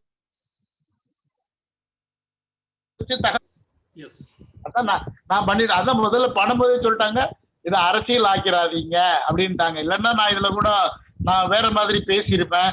என்ன இப்ப நானு நம்ம வந்து இப்பவே சொல்லலாம், என்ன ப்ரோஸ் என்ன கான்ஸ், என்ன சாதகம் என்ன பாதகம்னு நமக்கு பேசலாம். அது கூட நான் ஒரு நாள் வச்சுக்கிட்டீங்கன்னா தனியா வச்சுக்கலாம். அதுக்கு நான் என்ன பாதகம் என்ன சாதகம் அப்படின்னு சொல்லி கூட பேசலாம் என்னன்னு சொல்லிட்டு. இப்போ நமக்கு வந்து இப்போ வந்து பஞ்சாப் ஹரியானா ஃபார்மரோட பயமே எங்க அடுத்த வருஷம் கொள்முதல் இருக்குமா. ஏன்னா பாத்தீங்கன்னா அவங்க வந்து இப்போ எம்எஸ்பி நீங்க பாத்தீங்கன்னா எம்எஸ்பி இப்போ உங்களுக்கு தெரியுமா என்னன்னு தெரியல. இப்போ நம்ம ஏபிஎம்சி ஆக்ட் அபாலிஷ் பண்ண காரணமே என்ன, இது என்னன்னா அது அபாலிஷ் பண்ணலன்னா இந்தியாவுக்கு வந்து 42,000 ஏபிஎம்சி வேணும். ஆனா இப்ப இருக்கிறது 7,000 ஏபிஎம்சி தான். எல்லா ஏபிஎம்சியும் வந்து உங்களுக்கே தெரியும் இஸ் ரிடண்டன்ட் வித் இன்எஃபிஷியன்சி. அதே மாதிரி இப்ப தமிழ்நாட்டுக்கும் அதை ஸ்ட்ரெங்தன் பண்ணுங்க, அதை ஸ்ட்ரெங்தன் பண்ணக்கூடாது. அதை ஸ்ட்ரெங்தன் பண்ண வேண்டாம்னு சொல்லிட்டு அதுல பூரா நீங்க நான் கேட்கறது பதில் சொல்லுங்க. தமிழ்நாட்டுல இல்ல தம்பி, தமிழ்நாட்டுல ஒழுங்குமுறை விற்பனை கூட எப்படி ஒர்க் பண்ணுதுன்னு சொல்லுங்க. நீங்க டிபார்ட்மெண்ட்ல தானே வேலை பாக்குறீங்க. தமிழ்நாடு எங்க கரெக்ட் சப்போர்ட் இருக்கு அங்க ஒழுங்கா நடக்குது. இல்ல இல்ல தமிழ்நாட்டுல இது பாருங்க, உழவர் சந்தை பெஸ்ட் இது நடந்துட்டு இருக்கு. உழவர் சந்தையை பத்தி பேசவே இல்ல. நான் உழவர் சந்தையை பத்தி பேசல, நான் ஒழுங்குமுறை விற்பனை கூடத்தை பத்தி பேசிட்டு இருக்கிறேன். இங்க பாருங்க, உழவர் சந்தை கலைஞரால ஆரம்பிக்கப்பட்டு மதுரை உழவர் சந்தையும் கோயம்புத்தூர் உழவர் சந்தையும் என்னாலதான் வந்து நான் தான் அதை எவாலுவேட்டே பண்ணேன், எப்படி பண்ணலாம்னு சொல்லிட்டு. I presented the report to the then CM doctor Kalaignar Karunanidhi. நான் கோயம்புத்தூர்ல அப்போ அசோசியேட் ப்ரொஃபஸரா இருந்தேன். உழவர் சந்தை வந்து நாங்க வந்து அதை வந்து அந்த கான்செப்ட் கொடுத்தது நாங்க தான். நாங்க வந்து டெல்லி அப்னா மண்டியும் ஆந்திரா ரயத்து பசாரும் போய் பார்த்துட்டு தான் அதெல்லாம் கொடுத்தோம். உழவர் சந்தை பெஸ்ட் கான்செப்ட் இன் தமிழ்நாடு. அதை வந்து நான் அதான் இப்போ நான் ஒரு கேள்வி கேட்கறேன். இப்போ நீங்க வந்து ஒத்துக்குவீங்களான்னு பாருங்க. எல்லா ஏபிஎம்சி கமிட்டியையும் உழவர் சந்தையை மாத்திடுவாங்களா? முடியாது. பண்ண முடியுமா சொல்லுங்க பார்க்கலாம். எல்லா ஏபிஎம்சி இப்ப வந்து நம்ம சொல்றோம் ஏபிஎம்சி இங்க பாருங்க. நம்ம வந்து தமிழ்நாட்டுல வந்து ஒரு யூனிக் சிஸ்டம் ஆஃப் ஏபிஎம்சி. நம்ம தமிழ்நாட்டுல இப்பதான் அவன் இந்தியா முழுவதும் சொல்லலாம். நம்ம எங்கனாலும் விற்கலாம், எங்கனாலும் வாங்கலாம், யாருக்குனாலும் கொடுக்கலாம். செஸ் மாத்திரம் தமிழ்நாட்டுல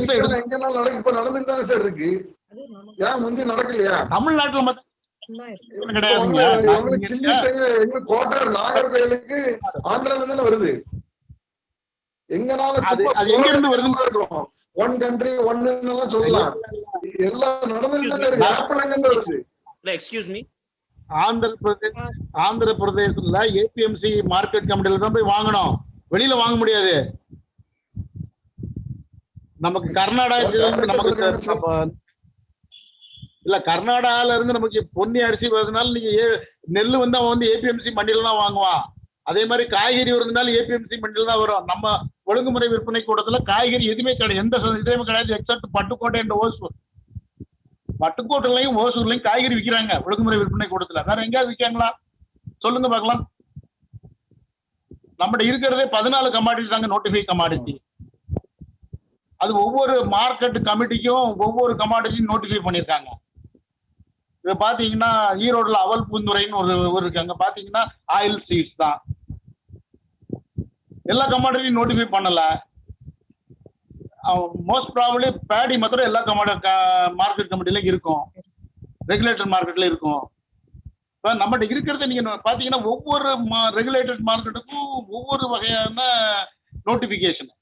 நம்மள்ட்ட அது வந்து யூனிவர்சலா கிடையாது. எல்லா கமாடிட்டி எங்கனாலும் விற்கலாம். அதே மாதிரி இப்போ எம்எஸ்பியுமே ஒரு 23 விளைபொருட்கள் தான் எம்எஸ்பி, வேற எதுக்கும் கிடையாது. சொல்லுங்க. இவங்க கார்த்திக் பிள்ளையார் சாமின்னு ஒரு பார்ட்டிசிபென்ட் அவங்க ஹேண்ட்ஸ் ரைஸ் பண்ணிருக்காங்க. அவங்க ஒபினியன் கேட்டுப்போமா? கேளுங்க மேடம், கேளுங்க. கார்த்திக் நீங்க சொல்லுங்கப்பா. ஆமா சார், இப்ப ஒரு நீங்க பிரசன்டேஷன் அப்போ சொன்னீங்க ஃபார்மர் வந்து டைரக்டா வந்து வெண்டரா சேல் பண்ணலாம் அப்படின்ட்டு இந்த ஆக்ட். சோ ஹலோ சொல்லுங்க. ஹலோ சொல்லுங்க. அதாவது ஃபார்மர் வந்து டைரக்டா செல் பண்ணலாம் அப்படின்னு சொல்லியிருக்கீங்களா சார்? ஆமா ஆமா. பட் நான் எனக்கு தெரிஞ்ச அந்த ஆக்ட்ல நான் கொஞ்சம் கோத்ரூ பண்ணதுல பார்த்தோம்னா இப்போ வந்து ஆக்சுவலா வந்து ஃபார்மிங் ப்ரொடியூஸ் ப்ரொக்யூர்மெண்ட்டுக்கோ இதுக்கோ வந்து it is exempted from tax. ஆக்சுவலா வந்து பார்த்தீங்கன்னா நான் வந்து டாக்ஸ் கிடையாதுங்க. டாக்ஸ் அவங்க சொல்லவே இல்லை. இப்போ நீங்க வந்து பேன் கார்டு இருந்தா நீங்க வியாபாரம் பண்ணலாம். அதுதான் சார், அதுதான் இப்ப கரெக்ட் பண்றேன். பேன் கார்டு இருந்தா நீங்க வியாபாரம் பண்ணலாங்க. முன்னாடி பாத்தீங்கன்னா இப்போ வந்து அதுதான் சார், அதாவது நான் செல் பண்ணலாம். நான் பீயிங் எ ஃபார்மர் வந்து நான் வந்து ஒரு பையருக்கு வந்து செல் பண்றேன். ஆமா. சோ அங்க இருந்து வர்ற அமௌண்ட் எனக்கு வர்ற அமௌண்ட்டுக்கு வந்து டாக்ஸ் கிடையாது. டாக்ஸ் கிடையாது. ஆமா. பட் அந்த பையர் வந்து வாங்கி சேல் பண்றாரு இல்லீங்களா ட்ரேடர், அவருக்குமே அக்ரிகல்ச்சர் கமாடிட்டிக்கு ராக் கமாடிட்டிக்கு கிடையாது. பட் இப்ப இருக்குங்க தான் சார். இப்ப அவங்க வந்து ட்ரேடரா அது டாக்ஸ் இல்லங்க, செஸ். நீங்க வந்து ரெண்டையும் குழப்பிக்காதீங்க. செஸ் வேற டாக்ஸ் வேற. மார்க்கெட் செஸ்ன்னு ஒண்ணு கேட்பாங்க. அது வியாபாரிட்ட கேட்க மாட்டாங்க, விவசாயிட்ட கேட்க மாட்டாங்க, வியாபாரிட்ட கேட்பாங்க. ஏபிஎம்சி பண்றது மார்க்கெட்டிங் டிபார்ட்மெண்ட் பண்ணுது இல்லையா சார்? மார்க்கெட்டிங் டிபார்ட்மெண்ட் தான் சார். இப்ப பாத்தீங்கன்னா ஒரு ரைஸ் மில்ல போய் பாருங்கன்னா ரைஸ் மில்ல ஒரு 100 மூட்டை நெல் வாங்கினாருன்னா அவருக்கு செஸ் 2.5% 3% வாங்குறாங்க சார். அது இப்போ எக்ஸாம் பண்ணிருக்காங்க இல்லையா? இதுல இப்ப வந்து இந்த லால வந்து எக்ஸாம் பண்ணிட்டாங்க. அதனால வந்து எக்ஸாம் பண்ணா என்ன ஆகும்னா நம்ம தமிழ்நாட்டுக்கு வந்து ஒரு 6000 கோடி ரூபாய் லாஸ் ஆகும். கவர்மெண்ட்டுக்கு லாஸ் ஆகும். ஆமா, அதை எக்ஸாம் பண்ணிட்டாங்க. இது வந்து நீங்க 2 விதமும் பார்க்கலாம். நல்ல விதமும் பார்க்கலாம், கெட்ட விதமும் பார்க்கலாம். ஆனா இது நிறைய என்ன நான் சொல்லக்கூடாது. இப்ப நீங்க என்ன சொல்லக்கூடாது, நீங்க வாயை கட்டி போட்டு வச்சுட்டீங்க, வாயும் கையும். அதனால நான் சொல்லாம உட்காந்துட்டு. ஆமா சார். வேற யாரும் கேள்வி கேக்குறீங்களா? சாந்தி சிவகுமார் ஹேண்ட்ஸ் ரைஸ் பண்ணிருந்தாங்க சார். சொல்லுங்க மேடம். சாந்தி பேசுங்க. நிஜமாவே டு பி ஃப்ராங்க் எனக்கு வந்து இது என்னன்னு எனக்கு புரியல. நீங்க வந்து சார் ஜோ சார் முதல்ல அரசியல் கலக்க வேண்டாம் அப்படின்னு சொன்னதுனால நீங்க திரும்ப திரும்ப வாயை கட்டி போட்டுட்டாங்க அப்படின்னு சொல்றீங்க. நீங்க இதோட சாதக பாதகங்கள் ரெண்டுமே சொல்லுங்க சார். ஏற்கனவே வந்து எல்லா கமாடிட்டிஸும் ஃபார்மர்ஸ் வந்து ஒரு ஸ்டேட்ல இருந்து இன்னொரு ஸ்டேட்டுக்கு விற்கிறதும் வாங்குறதும் இருக்கதானே செய்யுது. ஆக்சுவலா என்ன மேடம், நீங்க கேள்வியை முடிச்சிட்டீங்களா இல்லையா? இன்னொரு ஒரு கேள்வி இருக்கு சார். இந்த எசென்ஷியல் கமாடிட்டிஸ்ல இருந்து இந்த அத்தியாவசிய பொருட்கள்லாம் எடுத்ததுனால கன்சியூமர்ஸ்க்கு இது எந்த விதத்துல பாதிப்பை ஏற்படுத்தும் சார்? சார் மேடம், நீங்க முதல்ல கேட்டீங்கல்ல, இப்ப எல்லா கமாடிட்டியும் வந்து விற்கலாம் வாங்கலாம், இப்ப வாங்கிட்டு தான் இருக்க வித்துக்கிட்டு தான் இருக்குன்னு சொல்றீங்கல்ல. ஆமா சார். ஆமா, அது என்ன ஆகுன்னா, நான் இப்ப வந்து இப்ப இந்த ஆக்ட் மூலம் என்ன பண்றாங்கன்னா, இப்ப வந்து எக்ஸப்ட் தமிழ்நாடு வேற எங்க போனாலுமே வேளாண் விளைபொருட்கள் ஏபிஎம்சி மார்க்கெட் கமிட்டியில தான் விற்கணும். அங்கதான் வியாபாரி வாங்கணும். அவர் அங்கிருந்து வாங்கி, இப்போ ஆந்திரால வந்து இப்ப நான் பாத்தீங்கன்னா எனக்கு ஒரு எக்ஸ்பீரியன்ஸ் இருக்கு. கோலார் தங்கவேலில இருந்து உருளைக்கிழங்கு, கேரட், தக்காளி வரும் திருநெல்வேலிக்கு. திருநெல்வேலிக்கு தக்காளி வரும்போது நாங்க என்ன பண்ணுவோம்னா, ஏபிஎம்சி மார்க்கெட் கமிட்டியில யாரு கமிஷன் ஏஜென்ட் இருக்காரோ அவர்கிட்ட தான் நாங்க வாங்க முடியும். கோலார்ல நான் விவசாயிட்ட போய் நான் நேரம் பர்ச்சேஸ் பண்ண முடியாது. சொல்றது உங்களுக்கு புரியுதுங்களா? அதாவது நான் வந்து வயக்காட்டுல போய் வாங்க முடியாது, ஃபார்ம் கேட்ல வாங்க முடியாது. இப்ப ஃபார்ம் கேட்ல வாங்கலாம் மேடம், முன்னாடி வாங்க முடியாது. இப்ப ஃபார்ம் கேட்ல வாங்கலாம். இப்ப எதுக்கு சொல்றேன்னா, தமிழ்நாட்டுல வாங்கலாம். தமிழ்நாட்டுல வந்து நம்ம வந்து அதான் சொன்ன ஒரு வித்தியாசமான தனித்து திறன் உள்ள ஏபிஎம்சி ஆக்ட் நம்மகிட்ட. நம்ம ஆக்ட் வந்து விவசாயி எங்கனாலும் விற்கலாம், எங்கனாலும் வாங்கலாம், அந்த மாதிரி இருக்கு. செஸ் மாத்திரம் வியாபாரி செஸ் மாத்திரம் கொடுத்தா போதும். ஆனா அங்க அப்படி இல்லை. அங்க வந்து இப்போ எக்ஸப்ட் தமிழ்நாடு அண்ட் கேரளா, இந்த ரெண்டும் தான் வந்து. கேரளால ஏபிஎம்சி ஆக்டே கிடையாது மேடம். ஏபிஎம்சி ஆக்ட் இருக்கு, அதான் இந்த யூனிக் ஆக்ட். அதர் ஸ்டேட் வந்து என்னன்னா, there having a complex APMC market கமிட்டின்னு. அந்த மார்க்கெட் கமிட்டிக்கு விவசாயி கொண்டு வருவாங்க, அங்க இருந்து அவங்க விற்பாங்க. இப்ப வந்து ஆக்சுவலா இப்ப கவர்மெண்ட் இன்னொன்னு சொல்றது நான் விட்டுட்டேன். என்ன சொல்றாங்கன்னா, they will shorten the supply chain. Supply செயினை சுருக்கலாங்கிறாங்க. அதாவது சப்ளை செயினை சுருக்கலாம்னா என்னாலையுமே வந்து நேரடி கொள்முதலோ பண்ண முடியாது விவசாயிட்ட இருந்து கன்சியூமரு. அதுல வந்து நிறைய ஸ்டேஜஸ் இருக்கு, ப்ராசஸிங் இருக்கு, வேல்யூ அடிஷன் இருக்கு, இதெல்லாம் இருக்கு. அதுல எங்க சுருக்கலாம்னு அவங்க சொல்றாங்கன்னு எனக்கு தெரியல. இது ஒரு விஷயம். நீங்க இப்ப சொன்னது வந்து இப்ப வந்து ரெண்டாவது என்ன கேட்டீங்கன்னா, அத்தியாவசிய பொருட்கள் ஆக்ட் அமெண்ட் பண்ணதுனால என்னன்னு சொல்றீங்க. இப்போ அத்தியாவசிய அமெண்ட்மெண்ட் ஆக்ட் ரிமூவ் பண்ணோன்னு என்ன ஆகும்னா, ப்ரொடக்ஷன் கம்மியாச்சுன்னா என்ன ஆகும்னா பிரைஸ் இன்க்ரீஸ் ஆகும்.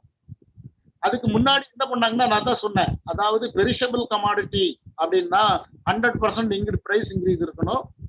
செமி பெரிஷபிள் லைக் காயின்ஸ்னா 50% இன்க்ரீஸ் இருக்கணும் அப்படின்னு சொல்லிட்டு.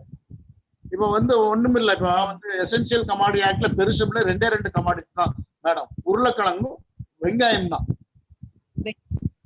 நம்ம எசென்சியல் கமாடிட்டி ஆக்ட்ல இருந்தது உருளைக்கிழங்கு வெங்காயம் தான். அதுதான் வெங்காயம் உங்களுக்கு தெரியும். இப்போ பண்ணாங்க உடனே இந்த ஆக்ட் வந்து அவங்க வந்து என்ன பண்ணாங்கன்னா, கவர்மெண்ட் வந்து அதை ஜஸ்டிஃபை பண்ணதே பாருங்க, வெங்காயம் விலை ஏறிச்சு, நாங்க ஸ்டாக் லிமிட்டை குறைக்க சொல்லிட்டோம், எக்ஸ்போர்ட்டை கட் பண்ணிட்டோம், இம்போர்ட் இன்க்ரீஸ் பண்ணிட்டோம் அப்படின்ட்டாங்க.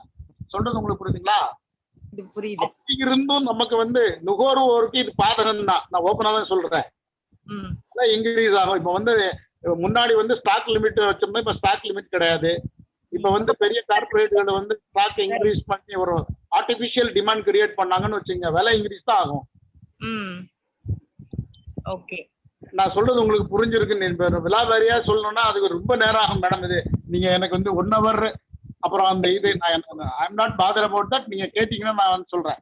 ஸோ இதுல வந்து ஆக்சுவலா வந்து பாத்தீங்கன்னா, இப்போ as such there is no commodity of agriculture under essential commodity act. எதுவுமே அத்தியாவசியம் கிடையாது. நீங்க ஒத்துக்கிறீங்களா? அதான் எப்படி சார்? எல்லாமே அத்தியாவசியம் தான் சார். பருப்பு, எண்ணெய், அரிசி இது இல்லட்டா, அதான் கவர்மெண்டோட இது எது நான் சொல்லக்கூடாது. கவர்மெண்டோட ரோல் இதுதான். அத்தியாவசியம் இல்லாம எப்படி இருக்கும் உங்களுக்கு? இல்ல இப்ப ஆக்சுவலா நம்ம பாத்தீங்கன்னா, இப்ப எல்லாருமே எம்எஸ்பி பேசுறாங்க. எம்எஸ்பியே 23 கமாடிட்டி தான். இப்ப பாத்தீங்கன்னா தக்காளி கிடையாது, வெண்டைக்காய் கிடையாது, கத்திரிக்காய் கிடையாது, பச்சை இதெல்லாம் கிடையாது. நம்ம இதுக்கு வந்து என்ன பண்ணாலும் தமிழ்நாட்டுல ஒரு நல்ல சிஸ்டம் வச்சிருக்காங்க. உழவர் சந்தைன்னு ஒண்ணு வச்சிருக்காங்க. அந்த உழவர் சந்தையில வந்து ஹோல்சேல் மார்க்கெட்ல இருந்து இவ்வளவு கம்மியா இருக்கணும், ரீட்டைல் மார்க்கெட்ல இருந்து இவ்வளோ இதா இருக்கணும், ரெண்டுக்கு மிடில் வந்து ஃபிக்ஸ் பண்ணணும், அந்த ஃபிக்ஸ் பண்ண ப்ரைஸ் இது அப்படின்னு சொல்லி பண்ணாங்க. ஓகே. ஆமா, அது வந்து கரெக்ட் மெத்தடாலஜி. அது வந்து பாத்தீங்கன்னா, ஆனா அதை வந்து நம்ம வந்து ஆல்ரெடி கில்டு சிஸ்டம். உழவர் சந்தைங்கிறத கில் பண்ணிட்டோம். அது ஃபர்ஸ்ட் ஆரம்பிச்சது வந்து பாத்தீங்கன்னா ஃபர்ஸ்ட் 3 மார்க்கெட் வந்து எங்கேயோ போய் நின்றுச்சு. அதாவது மதுரை அண்ணா நகர், கோயம்புத்தூர் சாய்பாபா காலனி, தென் ஹோஸ் 3 மார்க்கெட்டும் எங்கேயோ போய் நின்றுச்சு. எவ்வளவு டிரான்சாக்ஷன் இருந்துச்சு. கோயம்புத்தூர் லாலி ரோடு மார்க்கெட்டுக்கு வந்து ஸ்டே தெரிஞ்சுக்கீங்க. அந்த மார்க்கெட் இடம் ஐடென்டிஃபை பண்ணதே நான் தான். Okay okay sir. அந்த மார்க்கெட் வந்து ஒரு பப்ளிக் டாய்லெட் மாதிரி இருந்துச்சு. ஒரு 1 ஏக்கர் நிலம், பிரைம் லொகாலிட்டி, அதாவது லாலி ரோட்ல பிள்ளையார் கோயிலுக்கு எத்தாப்புல. அந்த இடத்துல கணேசன் சொல்லிட்டு ஒரு அக்ரி PA to கலெக்டர் வந்து கேட்டாரு எங்க சீனியர் ஒருத்தர்ட்ட, சார் இந்த கோயம்புத்தூர்ல உழவர் சந்தை வைக்கணுங்க, இடம் இல்லையா? நான் சொன்னேன், சார் எந்த இடம் இருக்கு காமிக்கிறேன் பாக்குறீங்கன்னு நான் தான் கூட்டிக் கொண்டு காமிச்சேன். அப்புறம் அதுக்கு வந்து என்ன பண்ணாங்கன்னா கவுளிபுரம்ல இருக்க எல்லா டாக்டரும் போய் ஸ்டே வாங்கி இன்னைக்கு வரைக்கும் அது மத்தியானம் 12 மணி வரைக்கும் தான் ஒர்க் பண்ணும். அதுக்கு மேல ஒர்க் பண்ணாது. ஓகே. ஆமா, அதனால நம்மள்ட்ட சிஸ்டம் இருந்து சிஸ்டம் சாகடிச்சிடும். சிஸ்டம் கிளீன்ங்கிறாங்க, என்ன கிளீன் எனக்கு ஒன்றும் புரியல இவங்க சொல்றதெல்லாம். புரியுதுங்களா? இப்போ வந்து எசென்சியல் கமாடிட்டி ஆக்ட்ல இருந்து எல்லாத்தையும் எப்படி நம்ம ரிமூவ் பண்ண முடியும்? அது பண்ணிட்டாங்க. இப்ப பண்ணிக்கிறதுக்கு அதுதான் இப்ப வந்து நம்ம விவசாயிகள் வந்து எசென்சியல் கமாடிட்டி ஆக்ட் பத்தி கவலைப்படவே இல்லை. அவங்க கவலைப்படுறது வந்து பஞ்சாப் ஹரியானா விவசாய கவலைப்படுறது வந்து MSP, கவர்மெண்ட் ப்ரொக்யூர்மெண்ட். அப்புறம் நம்ம நுகர்வோர் தான் நம்ம தான் பார்க்கணும் whether they will suspend the public distribution system or not. இதுதான் என்னோட உங்க கேள்விக்கு ஆன்சர் மேடம். நீங்க புரிஞ்சிருப்பீங்க. சார் ஒரு இன்டர்வென்ஷன் உங்க கருத்துல, அதாவது நம்ம EC ஆக்ட் 1955 படி வந்து அக்ரிகல்ச்சர் கமோடிட்டிஸ் எதையுமே மோஸ்ட் ஆஃப் த இதுகளை வந்து ப்ராடியூஸை வந்து நம்ம ஹோல்டு பண்ண முடியாது. அதுக்காகத்தான் EC ஆக்ட் கொண்டு வந்தாங்க. அந்த ப்ரொடியூசர் அதாவது ஃபார்மரும் அதை ஹோல்டு பண்ண முடியாது, அந்த சேல்ஸ் ஏஜென்ட் அந்த கடைக்காரங்களும் அந்த இதை ரொம்ப ஒரு அளவுக்கு மேல வச்சுக்க முடியாது. ஆனா இப்போ ஃபார்மர்ட்ட இருந்தவங்க பல்கா ப்ரொக்யூர் பண்றாங்க இல்லையா? ஃபார்மர்ட்ட பல்கா சில கம்பெனிஸ் ப்ரொக்யூர் பண்ணும்போது அவங்களுக்கு அதை ஸ்டோர் பண்றது வந்து ஹோர்டிங் ஆயிடக்கூடாது. எசென்ஷியல் கமோடிட்டிஸ் ஆக்ட் படி அது தவறு. அதனால தானே அது பண்ணிருக்காங்க. அது ஒரு நல்ல மூவ் தானே. அதுல ஏதாச்சும் என்ன எப்படி? இல்ல நீங்க கேக்குறது கரெக்ட். இப்ப வந்து நான் ஒண்ணு இல்லைங்க, நான் வந்து ஒரு கார்பரேட் கம்பெனின்னு வச்சுக்கோங்க. சரி சார். நான் வந்து வீட்டு வந்து ஒரு 1500 டன்ஸ் ஹோல்ட் பண்றேன்னு வச்சுங்க. சரி. என்னோட லிமிட் 50 டன்னுக்கு மேல வைக்க கூடாது இப்ப இருக்கிற சட்டப்படி. இப்ப 1500 டன் வச்சிருந்தா நீங்க என்ன பண்ணுவீங்க? அது கரெக்ட்டுங்கிறீங்களா? இல்ல அப்படி இல்ல, விலை ஏறும் கண்டிப்பா. நான் சொல்றேங்க, நீங்க இப்ப அவங்க அதான் சொல்றாங்க. இப்ப நான் என்ன சொல்றேன்னா 1500 டன் வந்து உங்களுக்கு கம்மியா இருக்கிற மாதிரி தெரியுது. இப்ப பப்ளிக் இப்ப ப்ரொக்யூர்மெண்ட் வந்து எடுத்துட்டாங்கன்னு வச்சுக்கோங்க. இப்போ எடுத்தா என்ன ஆகும் உங்களுக்கு சொல்லுங்க பார்க்கலாம். இல்ல நான் எதுக்கு சொல்றேன்னா ஒரு என்னுடைய ஒரு அனுமானம் தான். அதுல என்ன ஒரு கிளாஸ் இருக்குதா, அதாவது as and when required government will notify the crops to be defined under essential commodities அப்படின்னு சொல்லி ஒரு கிளாஸ் இருக்குதா சார்? இப்ப என்ன எசென்சியல் கமாடிட்டின்னு ஒண்ணும் கிடையாது சார். இப்ப வந்து ஹோர்டிங் லிமிட் தான் சார் அவங்க ரிஸ்ட்ரிக்ட் பண்ண முடியும். என்ன பண்றாங்கன்னா அதான் சொன்னேன், இப்ப நம்ம வந்து உணவு தானியங்கள்லாம் பாத்தீங்கன்னா இது செமி பெரிஷபிள் தான். இதுல 50% விலை ஏறி, இப்போ அரிசி வந்து 50 ரூபா இருக்குன்னு வச்சுக்கோங்க, அது 70 ரூபாய்க்கு போனா தான் வந்து 75 ரூபாய்க்கு போனா தான் வந்து 5 வருஷமா இருக்கணும். சராசரி 5 வருஷம் விலையை பார்த்து 5 வருஷத்துல கூடி இருந்தா தான் அவங்க பண்ண முடியும், இல்லாட்ட பண்ண முடியாது. சொல்றது உங்களுக்கு புரியும்? அதே வெங்காயம் வந்து 100 ரூபா விற்கிதுன்னு வச்சுக்கோங்க. வெங்காயம் 100 ரூபா வச்சுக்கின்னா 200 ரூபாய்க்கு வித்தாதான் வெங்காயம் வந்து நம்ம ஹோர்டிங் லிமிட் 5 வருஷம் ஆவரேஜ் பிரைஸ் 100 ரூபா கண்டிப்பா இருக்காது, 200 ரூபாயும் கண்டிப்பா இருக்காது. விலை கம்மியா இருக்கும். 100% உங்களுக்கு வந்து என்ன ஆகும் நீங்க உங்களுக்கு தெரியும். அதான் நான் சொல்லிட்டு இருக்கேன். இப்போ அவங்க என்ன சொல்லிட்டாங்கன்னா 2 லிமிட் சொல்லிட்டாங்க. ஒண்ணு வந்து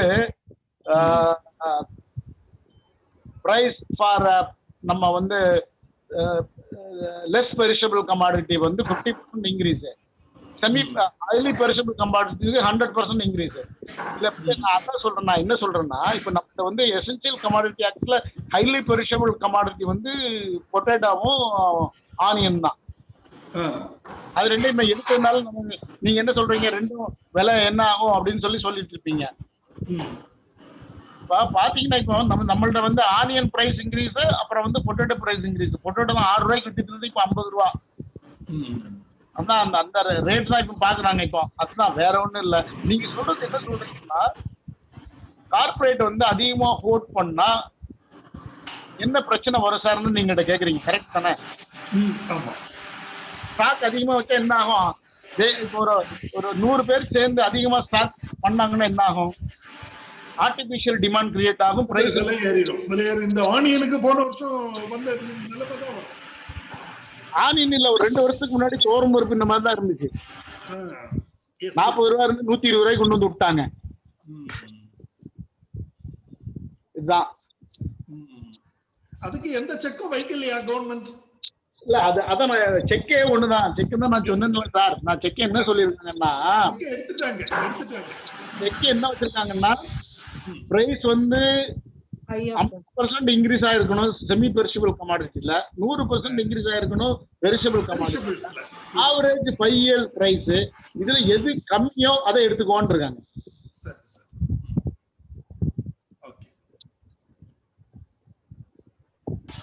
ஓகே சார், தேங்க் யூ. வேற கேள்விகள் சார்? சார் கான்ட்ராக்ட் ஃபார்மிங் யாருங்க? பாண்டியன். நான் பிரதீப் தான் பேசுறேன். சொல்லுங்க பிரதீப், கொஞ்சம் கிறிஸ்பா சிம்பிளா கேளுங்க. இல்ல கான்ட்ராக்ட் ஃபார்மிங்ல மார்க்கெட் பிரைஸ்னு சொன்னாங்க சார். அது என்ன பிரைஸ் அவங்க கடைசில அக்ரிமெண்ட் போடுவாங்க? சரி சார், நீங்க கேட்கறது இட் இஸ் இண்டிகேட்டிவ் பிரைஸ் தான். என்ன பிரைஸ் நானும் சொல்ல முடியாது, நீங்களும் சொல்ல முடியாது. இப்போ வந்து ஆக்சுவலா பாத்தீங்கன்னா, நான் இன்னைக்கு வந்து ஹிந்துல ஒரு ஆர்டிகல் வந்திருக்கு, பாத்தீங்களான்னு தெரியல. லாயர் துளசியும் இன்னொரு ராமராம சேர்ந்து எழுதியிருக்காங்க. அதுல கிளியரா கொடுத்துருக்காங்க என்ன எப்படின்னு சொல்லிட்டு இந்த ஃபார்ம் லா பத்தி. அதை கொஞ்சம் படிச்சு பாத்தீங்கன்னா உங்களுக்கு கொஞ்சம் நல்லா இருக்கும். நான் சொல்றது இப்போ இந்த எம்எஸ்பியே இண்டிகேட்டிவ் பிரைஸ் சொல்றாங்க. அப்ப மார்க்கெட் பிரைஸ் எப்படி இருக்கும்? அதாவது மார்க்கெட் பிரைஸ் எப்படி இருக்கும்னு நான் சொல்றேன்னா, we are having market information and intelligence இருக்குல்ல நம்மள்ட்ட. நீங்க அக்ரி டிபார்ட்மெண்ட்ல இருந்தீங்கன்னா மார்க்கெட்டிங்ல வந்து இதெல்லாம் கலெக்ட் பண்ணி வச்சிருப்பாங்க ஓவர் இயர்ஸ். அதை வச்சுட்டு தான் அவங்க மார்க்கெட் பிரைஸ் ஃபோர்காஸ்ட் பண்ணுவாங்க. It is something forecasted by the corporate, அவ்வளவுதான். வேற எதுவுமே இருக்கு சான்ஸ் கிடையாதுங்க என்னோட ஒப்பீனியன் படி. சார் நான் இன்டர்வென்ட் பண்றேன், சாரி. ஆனா வந்து இப்ப வந்து நாங்க ஒரு சின்ன மாடல் வந்து பண்ணினோம் சார். எஃப்பி இந்த ஃபார்ம் பில் இந்த மாதிரி சிஸ்டம்க்கு வந்து ஏற்கனவே வந்து தமிழ்நாடு வந்து எக்ஸம்டட் தான். ஆல்ரெடி வந்து தேவார் இன் த ஃப்ரீ ட்ரேட். ஓகே, அவங்க வந்து எந்த ஒரு இதுவுமே இல்லாம தான் இருந்தோம். சோ நம்ம ட்ரேடுக்கு வந்து தமிழ்நாடு பொறுத்தவரை வந்து இன்னும் ஃபார்மர்ஸ் வந்து கொஞ்சம் ஸ்மார்ட் ஆகணும். ஆனா வந்து ஒரு நல்ல விஷயமா இருக்கும். எஃபிசிஸ் வந்து கொஞ்சம் நல்ல ஸ்ட்ராங்கா பில்ட் ஆனோன்னு இதுக்கு நம்ம வந்து ஒரு நல்ல ஒரு வழி கிடைக்குங்கிறதுக்கு வந்து நாங்க இப்ப என்ன பண்ணிருக்கோம்னு, கோவைஸ் அக்ரோ மார்ட்ங்கிற ஒரு இது மூலமா நான் வந்து ஃபார்மர் ப்ரொடியூசர் கம்பெனிஸோட ப்ராடக்ட மட்டும் நாங்க வந்து மார்க்கெட் ஃபெசிலிட்டேட் பண்ணி கொடுத்துட்டு இருக்கோம். சோ அந்த நான் ஒரு சஜஷன் சொல்றேன் மேடம். சொல்லுங்க. நம்ம தமிழ்நாட்டுல தான் agriculture marketing and agri business டிபார்ட்மெண்ட்னு ஒண்ணு இருக்கு. ஆமா. நீங்க என்ன பண்ண சொல்றீங்கன்னா, நீங்க சர்வீஸ்ல இருக்கீங்களா இல்ல ஃப்ரீலான்ஸ் கன்சல்டன்டான்னு தெரியல. நான் ஃப்ரீலான்ஸ், நான் பிரைவேட் பாடி. ரைட். ஃப்ரீலான்ஸ்ல நீங்க என்ன பண்ணுங்கன்னா, நீங்க வந்து you have advise all the agri business JDAs வந்து அக்ரிகல்ச்சர் ஜேடியோட டிஸ்ட்ரிக்ட் ஜேடியோட சேர்ந்து ஒரு டிஸ்ட்ரிக்ட்டுக்கு வந்து பக்காவா நம்ம வந்து ஒரு எஃபிஓ பண்ணணும்னு வச்சுக்கோங்க. நான் இதுக்கு பெஸ்ட் சொல்யூஷன் எஃபிஓ தான், வேற எதுவுமே கிடையாது. எஃபிஓட நான் இன்னொன்னு சொல்லுவேன், ஒத்துழைக்கணும். நம்மள்ட்ட யார்கிட்டயுமே ஒத்துழைப்பு கிடையாது, நம்ம ஒழுங்கா இல்லை, கோஆபரேஷனே கிடையாது. அவன் முதல்ல அறுத்துருவானா நான் முதல்ல அறுப்பனா அப்படிங்கிற மாதிரி தான் விவசாயம் இருந்துட்டு இருக்காங்க. அதை விட்டு போட்டு ஒன் ஷீட் ஃபார் ஆல் அப்படிங்கிற மாதிரி பண்ணிட்டு ஒரே கிராப், நான் இதை வந்து இதாத்தான் தருவேன், நெல்லா தர மாட்டேன், அரிசியா தரேன், அரிசி மாவா தரேன், அவலா தரேன் அப்படின்னு சொல்லிட்டு ஒரு 4 ஐட்டம் ப்ராடக்ட் பண்ணோம்னு வச்சுக்கோங்க. இதை விட்ட நான் என்ன சொல்றேன்னா, நம்மளை யாரும் தோல்ல சுமந்து கொண்டு போக மாட்டாங்க. நம்ம நடக்கணும். அதுக்கு நம்மளை வழி ஏற்படுத்திக்கணும் நமக்கு. அதுதான் முக்கியம். அதாவது நான் எங்க பாண்டிச்சேரி விவசாயிகள்கிட்ட சொன்னேன், உங்களை யாரும் தோல்ல சும்பாங்கன்னு நினைக்காதீங்க, நீங்க தான் ஓடணும். ஓடுறதுக்கு மூட்டையை தூக்கிட்டு ஓட முடியாது, மூட்டையை தூக்கி போட்டு ஓடுங்க. அதுக்கு பெஸ்ட் வந்து FPO தான், ஃபார்மர்ஸ் ப்ரொடியூசர் ஆர்கனைசேஷன் தான். ஒரு 500 ஏக்கருக்கோ 100 ஏக்கருக்கோ ஒரே கிராப் ஒரே இது. இப்போ பாத்தீங்கன்னா இப்போ நீங்களே மார்க்கெட் பண்ணலாம், நீங்களே ப்ராசஸ் பண்ணலாம். அந்த மாதிரி பண்ணி கோல்டு ஸ்டோரேஜ் FPOனா ஈஸி. ஒவ்வொன்றிலையும் பண்ணி ஒரு இஸ்ரேல் என்ன பண்றாங்களா, இல்லைன்னா நம்ம இப்போ வந்து இப்போ எல்லாருமே என்ன சொல்றாங்கன்னா, கான்ட்ராக்ட் ஃபார்மிங் வந்து சக்சஸ்ஃபுல் சொல்றதுக்கே என்ன சொல்றாங்கன்னா, பிராய்லரை சொல்றாங்க, ஆக்சன் மில்க் சொல்றாங்க, ஆவின் சொல்றாங்க, அமுல் சொல்றாங்க. அதே மாதிரியா நம்ம விவசாயத்திலையும் பண்ண முடியாது அப்படின்னு எங்கிட்ட ஒருத்தர் கேள்வி கேட்டாரு. நான் என்ன, உங்களுக்குள்ள ஒத்துழைப்பு இருந்துச்சுன்னா எல்லாம் பண்ணலாங்க, அதை மாதிரி பண்ணிக்கலாம் அப்படின்னு சொல்லியிருக்கேன். ஆனா அதுதான் நான் என்னோட ஒரு இன்னொன்னு திறந்தாழ்ந்த அதாவது ஒப்பீனியன் என்னன்னா, அதுல அரசியலை புகுத்தக்கூடாது. அரசியலை புகுத்தினா என்னைக்குமே அந்த நிறுவனம் வந்து எஃபிஷியன்ட் ஆயிடும். அதுதான் problem. Good evening, sir. May I talk, sir? Mr. Joe, may I talk? Name, sir? Chandru, sir. Peter X Charlie. Peter Charlie, sir. பேசுங்க sir. Thank you, Professor Nasruddin, for your good presentation. And இப்ப நீங்க கடைசியா சொன்னீங்க பாத்தீங்களா, your suggestion for FPO and value addition and food processing. With my experience of in agriculture for more than 25 years now, and in that in 3 years in the cooperative farming and 16 years in agricultural banking, I used to say that farmers are having less capital even for their working capital needs. அவங்களோட பயிர் செய்வதற்கே அவங்க வந்து கடன் வாங்கி தான் நிறைய பேர் பண்றாங்க. அதுவும் வந்து சிலர் வந்து அதிக வட்டிக்கு கூட கடன் வாங்கி தான் விவசாயம் பண்ற ஒரு சூழ்நிலை இருக்கும்போது, நம்ம அவங்கள போய் வேல்யூ அடிஷன் பண்ணுங்க, நீங்க ஃபுட் ப்ராசஸிங் பண்ணுங்க, கோல்ட் ஸ்டோரேஜ் போடுங்கன்னு சொல்றது வந்து, do we have பிராக்டிகல் அவங்களுடைய கஷ்டத்தை புரியாம நம்ம வந்து ஒரு சஜஷன் சொல்றோமோன்னு நினைக்கிறேன். இப்ப ஆக்சுவலா பாத்தீங்கன்னா எப்பயும் நான் பார்த்தேன் சார். அதாவது தர்மபுரியிலே செஞ்சிலே நினைக்கிறேன், அவங்க வந்து ஒரு 1.6 crore இன்வெஸ்ட். இது என்ன எவ்வளவு நேரம்?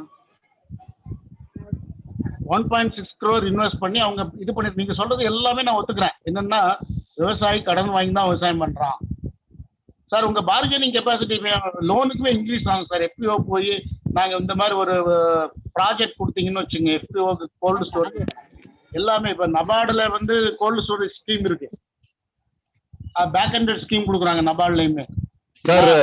சார் அதெல்லாம் சப்சிடிஸ் எல்லாமே நீங்க அமுல கூட மாடலா சொன்னீங்க. NDDP கூட நான் அந்த NDDP ப்ராஜெக்ட்ல ஒர்க் பண்ணிருக்கேன். NDDP has funded Tamil Nadu government. அந்த ப்ராஜெக்ட்ல நான் ஒரு 3 years ஒர்க் பண்ணிருக்கேன். See, when it is funded, அது வந்து சப்சிடிஸ் இன்வால்வ் ஆகும்போது சப்சிடிஸ்க்காக ஒண்ணு சேர்ற மாதிரி ஆயிடும். ஆனா நீங்க நம்ம சொல்ற அந்த கடனுக்கு வந்து நம்ம மக்கள் எல்லாரும் ஒண்ணு சேர்ந்து கடன் வாங்க வர மாட்டாங்க. அக்ரிகல்ச்சர் கிளினிக் ஸ்கீம்லயே அக்ரிகல்ச்சர் கிராஜுவேட்ஸ் எல்லாம் சேர்ந்து குரூப் லோன் ஒண்ணு இருக்கு, 1 crore வரைக்கும் வாங்கினானு. தமிழ்நாட்டுல யாராவது ஒருத்தங்களாவது ஒண்ணு சேர்ந்து வாங்கியிருக்காங்கன்னு சொல்லுங்க. இது சில சார் ஆக்சுவலி வந்து மென்டல் பிளாக். ஆக்சுவலா இது மென்டல் பிளாக் தான். நம்ம அக்ரிகல்ச்சர் கிராஜுவேட் மென்டல் பிளாக். ஆக்சுவலா பாத்தீங்கன்னா, என்னோட ஸ்டூடெண்ட் ஒருத்தர் காரைக்காலில் வந்து ஒரு 30 லட்சம் ரூபா வாங்கி 2 ஃபெர்டிலைசர் ஷாப் வச்சு அக்ரி கிளினிக் வச்சுட்டு சக்சஸ்ஃபுல்லி ரன்னிங். தெரியும், அது வந்து மதிவானன் நீங்க சொல்றீங்க. I know him. பட் இதெல்லாம் எக்ஸாம்ஷன்ஸ் இல்ல. அவங்களுடைய சோசியல் பேக்ரவுண்ட் பார்க்கணும், அவங்களுடைய பினான்சியல் பேக்ரவுண்ட பார்க்கணும், அவங்களுடைய கொலாட்ரல் ஆஃபர் பண்ணக்கூடிய இதை பார்க்கணும். சார் நீங்க ஒரு எலியையும் தவளையும் சேர்த்து கட்டுப்பட முடியாது சார். எலியையும் தவளையும் சேர்த்து. பீட்டர் சார்லி சார், நான் இன்டர்வென்ட் பண்றேன் இதுல. ஆக்சுவலி வந்து நம்ம வந்து இப்ப வந்து முடியாதுன்னு நம்ம சொல்லிட்டே இருந்தோம்னா எதுவுமே முடியாது சார். என்னோட எக்ஸ்பீரியன்ஸ்ல லாஸ்ட் 3 இயர்ஸ்ல FPO-வை நம்ம ஸ்ட்ரென்தன் நம்மளால பண்ண முடியும். That I am damn sure. நம்ம நினைச்சா, நம்ம ஃபார்ம் கிராஜுவேட்ஸ் நினைச்சா, ஆளுக்கு ஒரு FPO நம்மளால பண்ண முடிஞ்சானாலே, ஒரு FPO பண்ணீங்கன்னா ஆட்டோமேட்டிக்கா 5 FPOs ரெடி ஆகுது. ஆனா வந்து இது நான் முடியாதுன்னு சொல்றது எதை சொல்றேன், நீங்க ஃபார்ம் பண்றது ஈஸி, சப்சிடி வாங்குறது ஈஸி. நீங்க கடன் வாங்குறது ஒரு பெரிய ப்ராஜெக்ட்ஸ பெரிய லெவல்ல நீங்க வந்து கார்பரேட்ஸ பார்கெயின் பண்ற அளவுக்கு நீங்க 100 கோடி 200 கோடி ரூபாய் டர்ன் ஓவர் பண்றது வந்து கடன்ல கையெழுத்து போடும் போது ஒன்று சேர்க்கறதா கஷ்டம். பணத்தை வாங்குறதுக்கு ஒன்னா சேர்ந்து வருவாங்க. இல்ல 100 கோடி 200 கோடி ப்ராஜெக்டே நம்ம போக வேண்டாம். அப்படி போனா அப்படி இல்ல அப்படி போனாதான் நீங்க வந்து இந்த பில்ல வந்து நீங்க இல்ல நீங்க அப்படி பண்ணி அதுதான் அப்படி பண்ணீங்கன்னா தான் இந்த பில்ல எஃபெக்டிவ் நீங்க யூஸ் பண்ண முடியும். நீங்க ஸ்மால் சைஸ் நீங்க ஸ்மால் சைஸ்ல FPO வச்சுக்கிட்டு you cannot definitely dictate terms to ஒரு 500 ஃபார்மர் இருக்காங்கன்னு வச்சுங்க. 500 ஃபார்மர் வச்சு நீங்க ஒரு பண்ணா கூட யூ கேனாட் அந்த கான்ட்ராக்ட் நீங்க சொன்னீங்க பாத்தீங்களா, you cannot dictate contracts to corporate. Because corporate சொல்லுவாங்க, கவர்மெண்ட் கார்பரேட்ஸ் என்ன சொல்லுவாங்கன்னா, கவர்மெண்ட் வந்து இந்த பில்லுல வந்து சில சஜஷன்ஸ் அவன் கொடுத்திருக்கான், சஜஸ்டிவ் மாடல்ஸ் கொடுத்திருக்கான், அதுக்குள்ள நீ வந்தாவா இல்லாட்டி நான் ஒரிசால போய் பண்ணிக்கிறேன்னு சொல்லுவான். சார் அதே மாதிரி ஃபார்மர்ஸ்க்கும் ஃப்ரீடம் இருக்கு சார். அவங்க நீ வந்தாவா அல்ல அந்த ஸ்ட்ரென்த் அது ஏற்கனவே இருக்கு, அது ஏற்கனவே இருக்கு, அது ஏற்கனவே இருக்கு. இப்ப நம்ம கொண்டு வரணும். இப்போ இல்ல இந்த பில்லுக்கு முன்னாடியுமே எந்த ஃபார்மரையும் யாரும் கட்டாயப்படுத்தல. Intervention, sorry for the intervention. இல்ல நம்ம கிரவுண்ட் ரியாலிட்டி இதுதான். கரெக்ட்டா? ஆமா. உங்க what is your suggestion sir, சொல்லுங்க பார்க்கலாம். என்னோட சஜஷன் வந்து இது வந்து சும்மா அந்தந்த ஏரியால வந்து ஸ்மால் FPOs வந்து 700 FPO தமிழ்நாடுல இருக்குன்னு சொன்னா, இன்னைக்கு நபார்ட்ல இருந்து ஒரு ஸ்கீம் அனௌன்ஸ் பண்ணிருக்கான். அதுல ஒண்ணு கூட எலிஜிபிள் இல்ல. ஏன்னா அவன் வந்து அந்த நபார்டு வந்து ஒரு FPOக்கு ஒரு ஸ்டாண்டர்ட் வச்சிருக்கான். அந்த அளவுக்கு இத்தனை இருக்கு. How will you strengthen the FPO? Give the guidelines. Tamil Nadu பூரா ஒரே FPO இருக்கணும் சார், நான் சொல்றேன். இப்பதான் சொன்னீங்க 4 பேரே ஒண்ணு சேர்க்க முடியாது, கடனுக்கு வர மாட்டான்னு. அப்புறம் நீங்க ஒண்ணு சேர்க்க முடியும். அந்த அளவுக்கு நீங்க பண்ணீங்கன்னாதான் you can dictate terms to the corporate. அதோட நீங்க சின்ன சின்னதா இருந்தா அது ரொம்ப ஈஸியா இருக்கும். நமக்கு ஆடு அந்த புலி கதைகள்லாம் எங்களுக்கு ஞாபகம் இருக்குன்னு நினைக்கிறேன். அந்த மாதிரிதான் நடக்கும். இல்ல இப்ப தமிழ்நாடுலே சார் FPCs ஒண்ணு சேர்ந்து இருக்காங்க. தமிழ்நாடு கன்சார்ஷியம் ஒண்ணு இருக்கு, ஃபார்மர்ஸ் கன்சார்ஷியம்னு இருக்கு. பட் வந்து இன்னும் கொஞ்சம் நம்ம அவங்கள தெளிவுபடுத்தினோம்னா they will become a strong body. Super imposed vehicle இருக்கு. சோ அந்த மாதிரி வந்து இப்ப அமைப்புகள் வந்து இப்ப அக்ரி பிசினஸ் அண்ட் மார்க்கெட்டிங்ல வந்து நான் FPO மார்க்கெட்டிங் எக்ஸ்பர்ட்டா இருக்கிறேன் நம்மளோட அக்ரி பிசினஸ் அண்ட் மார்க்கெட்டிங் டிபார்ட்மெண்ட்ல. சோ அங்க வந்து நிறைய வருது. பட் வந்து இன்னும் வந்து ஃபார்மர்ஸ் ஹேண்ட் வந்து கொஞ்சம் அதோட கோஆபரேட் ஆயிடுச்சுன்னு வச்சுக்கோங்களேன், கம்பல்சரியா பண்ண முடியும். ஆஸ் ஃபார்ம் கிராஜுவேட்ஸ் என்னோட ஒப்பீனியன் வந்து என்னன்னா, we have to give ஒரு strong support to the farmer community கொடுத்து அந்த குரூப் அந்த சார் சொன்ன மாதிரி அந்த ஒற்றுமை கொஞ்சம் குறைவு. அந்த நசருதீன் சார் சொன்ன மாதிரி அந்த ஒற்றுமைகளை வந்து நம்ம கொண்டு வந்துட்டோம்னா முதல்ல ஸ்லோவா தான் இருக்கும், ஒரு 5 years கஷ்டம் தான். ஆனா ஆஃப்டர் தட் வந்து இட் வில் பி ஒரு ஸ்மூத் ரன்னிங்கா போகுங்கிறது என்னோட ஒப்பீனியன். இப்போ ஒரு 3-4 years வந்து இந்த FPO மார்க்கெட்டிங்ல நான் பண்ணிட்டு இருக்கனால அதோட கொஞ்சம் ஃப்ரூட்ஃபுல் ரிசல்ட் வரனால இன்னும் ஹேண்ட்ஸ் ஜாயின் பண்ணினோன்னு நம்ம அக்ரிகல்ச்சர் கிராஜுவேட்ஸுக்கும் ஒரு நல்ல விஷயமா இருக்கும். And at the same time வந்து ஃபார்மர்ஸ்க்கும் வந்து ஒரு நல்லதா இருக்கும். ஏன் நம்ம எல்லாரும் ஒரு ட்ரை பண்ணலாமேங்கிறதுனாலதான் இதை நான் இவ்வளவு தூரம் நான் கேட்கிறேன். நான் வந்து எல்லா லெவல் ஆஃப் ட்ரைனிங்ல involve, farmer interest group, farmer producer group, FPG, farmer producer organisation எல்லாத்தையும் ட்ரைனிங் நான் கொடுத்துருக்கேன். ஃபார்மர்ஸ் வந்து ஒழுங்கா தான் இருக்காங்க. பாலிசி ஆஃப் ஹேண்ட் ஹோல்டிங் தான் தப்பா இருக்கு. நபார்டு ஏஜென்ட்ஸ் எல்லாம் பேசுறாங்க என்ன மாட்டேன், ஆனா அவங்க என்ன சொல்றாங்க, எங்களுக்கு ஒரு லிமிடேஷன் இருக்குன்னு தான் சொல்றாங்க. இப்போ நிறைய ஃபார்மர் குரூப்ஸ் எல்லாம் மெஷின் எல்லாம் கொடுத்து ஓரளவுக்கு ஸ்ட்ரெங்தன் பண்ணியாச்சு. அவன் நிறைய farmer producer organisation grading machine எல்லாம் வாங்கி வச்சு அவங்க எல்லாம் அடுத்த கட்டத்துக்கு என்ன செய்யணும்னா, this is not the solution. இந்த மாதிரி கான்ட்ராக்ட் ஃபார்மிங்ல they can be taken up. Okay sir, இப்போ நம்ம என்ன பண்ணலாம்? The main thing is end of the day price security and sales நடக்கணும். அதுக்கு என்ன செய்யணும்? நம்ம நீங்க சொல்றதெல்லாம் அவங்க ஒற்றுமை, அவங்க வந்து சேர்ந்து கொண்டு வரணும் எல்லாம் ஓரளவுக்கு அக்ரி பிசினஸ் அந்த இப்போ மார்க்கெட்டிங் டிபார்ட்மெண்ட் வந்த பிறகு little progress have been made past 2 இயர்ஸ்ல. இனி அடுத்த கட்டத்துக்கு நீ நீட ஸ்டேபிள் பிரைஸ்க்கு என்ன செய்யணும் அதை சொல்லுங்க. இந்த இதுல இந்த கான்ட்ராக்ட் ஃபார்மிங் எப்படி கொண்டு வருவாங்க? பிரதீப் சார், இப்ப வந்து நாங்க பண்ற அந்த ப்ராடக்ட்ஸ் நாங்க வந்து 400 ப்ராடக்ட்ஸ் பண்றோம். ஓகேங்களா? அந்த 400 ப்ராடக்ட்ஸ்லயும் பிரைஸ் பிக்ஸ் பண்றது வந்து பாத்தீங்கன்னா ஃபார்மர்ஸ் தான். ஃபார்மர்ஸ் இந்த இப்ப ஆம்லா கேண்டி இந்த நான் ஒரு ஸ்கிரீன் ஷேர் பண்ணிருக்கேன். ஓகே, இவ்வளவு கேட்டகரிஸ்லயும் நம்ம ஃபார்மர்ஸோட ப்ராடக்ட்ஸ் தான் எடுத்திருக்கோம். சரிங்களா? இந்த ஃபார்மர்ஸ் ப்ராடக்ட் ஒவ்வொன்றுக்கும் அந்த எம்ஆர்பி பிக்ஸ் பண்ணி கொடுத்தது எல்லாமே வந்து ஃபார்மர்ஸ் குரூப் தான். இந்த இவங்க தான். இது வந்து ஆர்டிசன் ப்ராடக்ட்ஸ் விட்டுருங்க. இது ஒரு ஃபார்மர்ஸ் குரூப். இண்டிவிஜுவல் ஃபார்மர்ஸ் கூட இங்க வந்து அவங்க வந்து போஸ்டிங் பண்ணிட்டு அவங்க ப்ராடக்ட இது பண்ணிக்கலாம். தென் பானல் ஃபார்ம்ஸ் இவங்க வந்து ஒரு terrific thing are doing madam. இது சூப்பரா பண்ணிட்டு இருக்கீங்க. நான் சொல்றேன், இதே நமக்கு ஒரு கார்ப்பரேட் வித்து கொடுப்பாங்களா சார்? இப்ப நான் வந்து ஒரு சின்ன இல்ல நான் வந்து ஒரு proprietorship idea. I really salute you for that. இல்ல நம்ம வந்து இல்ல நான் என்ன சொல்றேன்னா, இது வந்து நான் வந்து ஓகே ஜெண்டர் பயாஸ்டா நான் ஒரு லேடி, எனக்கு டொமஸ்டிக் கமிட்மெண்ட்ஸ் அபிஷியல் கமிட்மெண்ட்ஸ் எல்லாம் இருந்து நான் தனி மனுஷியா தான் இதை எடுத்து பண்ணிட்டு இருக்கேன். அப்படி என்ன ஒருத்தரால பண்ண முடியுது. இது வந்து வெறும் ஒரு ப்ரொப்ரைட்டர்ஷிப் ஃபார்ம் தான். நம்ம ஃபார்ம் கிராஜுவேட்ஸ்ல 4-5 பேர் வந்து நம்ம ஏன் இந்த பொசிஷன் எடுக்க கூடாது? இப்ப நான் எடுத்திருக்க பொசிஷன் வந்து நம்ம ஃபார்ம் கிராஜுவேட்ஸ் ஏன் எடுக்க கூடாது? நம்ம யங் ஃபார்ம் கிராஜுவேட்ஸ் ஏன் இதை எடுக்க கூடாது? இந்த மார்க்கெட்டிங் சேனலா நம்ம ஏன் இருக்க கூடாது? நம்ம ஏன் கார்ப்பரேட் கிட்ட போகணுங்கிறத என்னோட ஆதங்கம். I want to say one thing. Nowadays நம்ம கிட்ட வந்து இங்க இருக்கிற பார்ட்டிசிபென்ட்ஸ் எல்லாத்துல இப்ப பேசும்போது கார்ப்பரேட்னா வந்து அவ வந்து ஒரு வெளிநாட்டு ஆள் மாதிரி நம்ம பேசுறோம். அவங்களும் நம்ம இந்தியர்கள் தான்.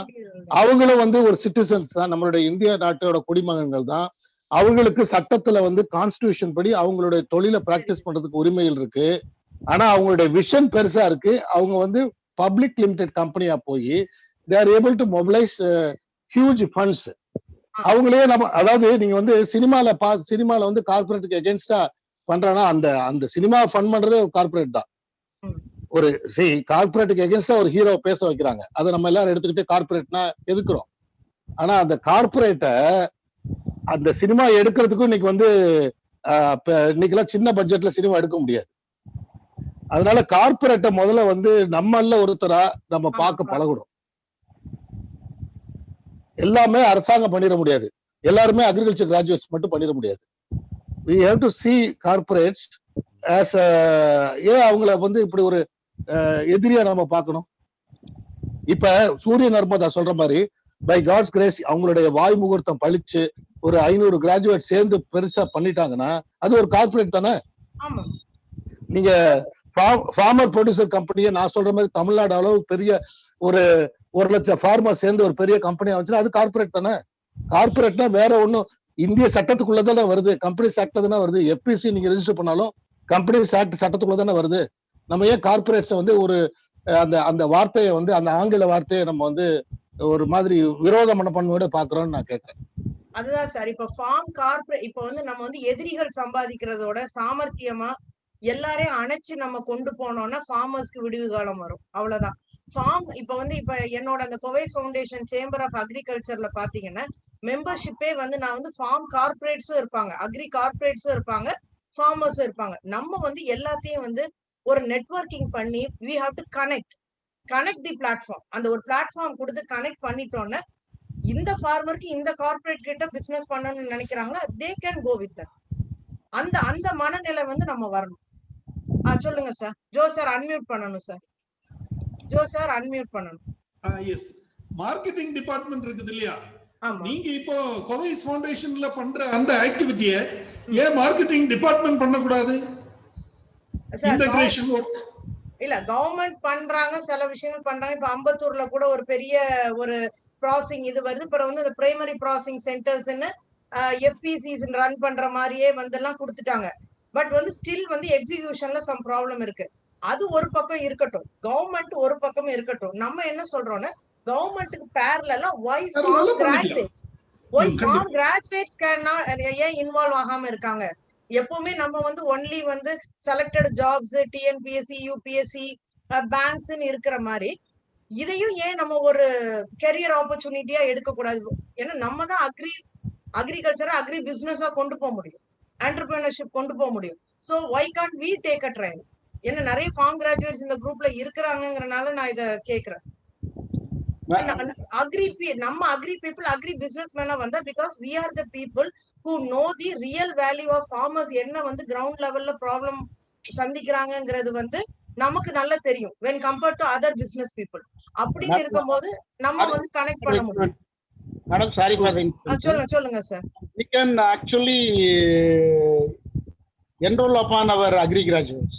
அது பண்ணலாம். ஆனா இப்ப வந்து நீங்க என்னோட பெரிய ஒரு இயலாமை என்னன்னு நான் சொல்றேன்னா, நம்மள்ட்ட we have to inculcate self confidence among our graduates.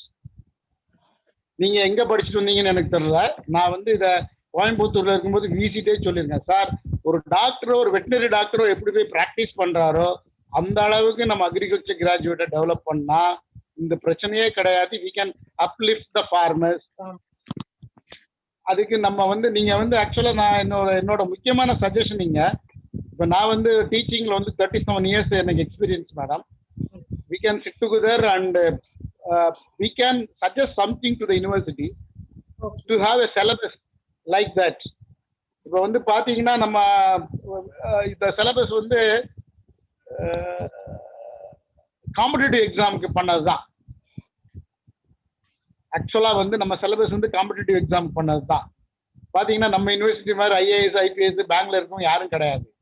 அதை கொஞ்சம் practical orient agriculture towards agriculture, bent towards agriculture, அது என்ன பண்ணலாம்? இப்போ அவர் பீட்டர் சொன்ன மாதிரி, பீட்டர் என்ன சொன்னாருன்னா, நம்ம ஒரு தமிழ்நாட்டு லெவல்ல ஒரு பெரிய எஃபிஓ பண்ணணும் அப்படின்னாரு. அப்போ எஃபிஓ பண்ணும்போது இப்போ ஜோ கூட சொன்னாரு. ஜோ என்ன சொன்னாருன்னா, ஏன் அக்ரிகல்ச்சர் டிபார்ட்மெண்ட் செய்யக்கூடாது அப்படின்னு கேட்குறேன். இப்போ நான் வந்து இப்போ டிபார்ட்மெண்டோட ஃபங்க்ஷன் எப்படின்னு எனக்கு தெரியல. But what about that is posture of department among the public? Department சொன்னா விவசாயம் நம்புவானான்னு முதல்ல சந்தேகமா இருக்கு இப்ப நிறைய பேர். Very good, very good. It's sir, உங்க இட்ஸ் a valid point. இப்போ வந்து டிபார்ட்மெண்ட் வந்து it has lost it trust because it is becoming it is அந்த ரிலேஷன்ஷிப்பே ஃபார்மர்ஸ்க்கும் டிபார்ட்மெண்ட்டுக்கும் இல்ல, அந்த கனெக்டிவிட்டியே இல்ல. சம்திங் இஸ் ஹேப்பனிங் தேர் அப்படின்னு ஃபார்மர்ஸ் நம்புறது இல்ல. இல்ல அதான் சார் நானும் சொல்றேன். நான் வந்து what I'm telling that we have to intervene properly. We have to intervene and we have to convince that what is happening. எனக்கு வந்து இந்த அதான் சொல்றேன்னா, நான் வந்து இப்போ வந்து பாத்தீங்கன்னா நான் வந்து ஒரு 20 வருஷமா நான் பேராசிரியராகவே இருக்கேன் சார், ப்ரொஃபஸர். ஹெச்ஓடியா 16 வருஷத்துக்கு எனக்கு வேண்டாம்னு சொல்லிட்டு தான் நான் இங்க இப்போ ப்ரொஃபஸரா இருக்கேன். அப்படி இருக்கப்போ நம்மளோட what is our mentality, student mentality என்ன? நம்ம ஸ்டூடெண்ட் மென்டாலிட்டி என்ன? நம்ம ஆக்சுவலா whether we are able to make them as a business people or businessman, not a farmer. என்னோட கிளாஸ்மேட் இந்த பூஜா சீட்ஸ்ன்னு சொல்லிட்டு சேலத்தில் ஒருத்தர் வச்சிருக்காரு. அந்த மாதிரி 2-3 எக்ஸாம்பிள்லாம் இருக்கு. ஆனா நம்ம என்ன பண்ண முடியும் இப்போ அப்படிங்கிறது பெரிய பிரச்சனை சார்.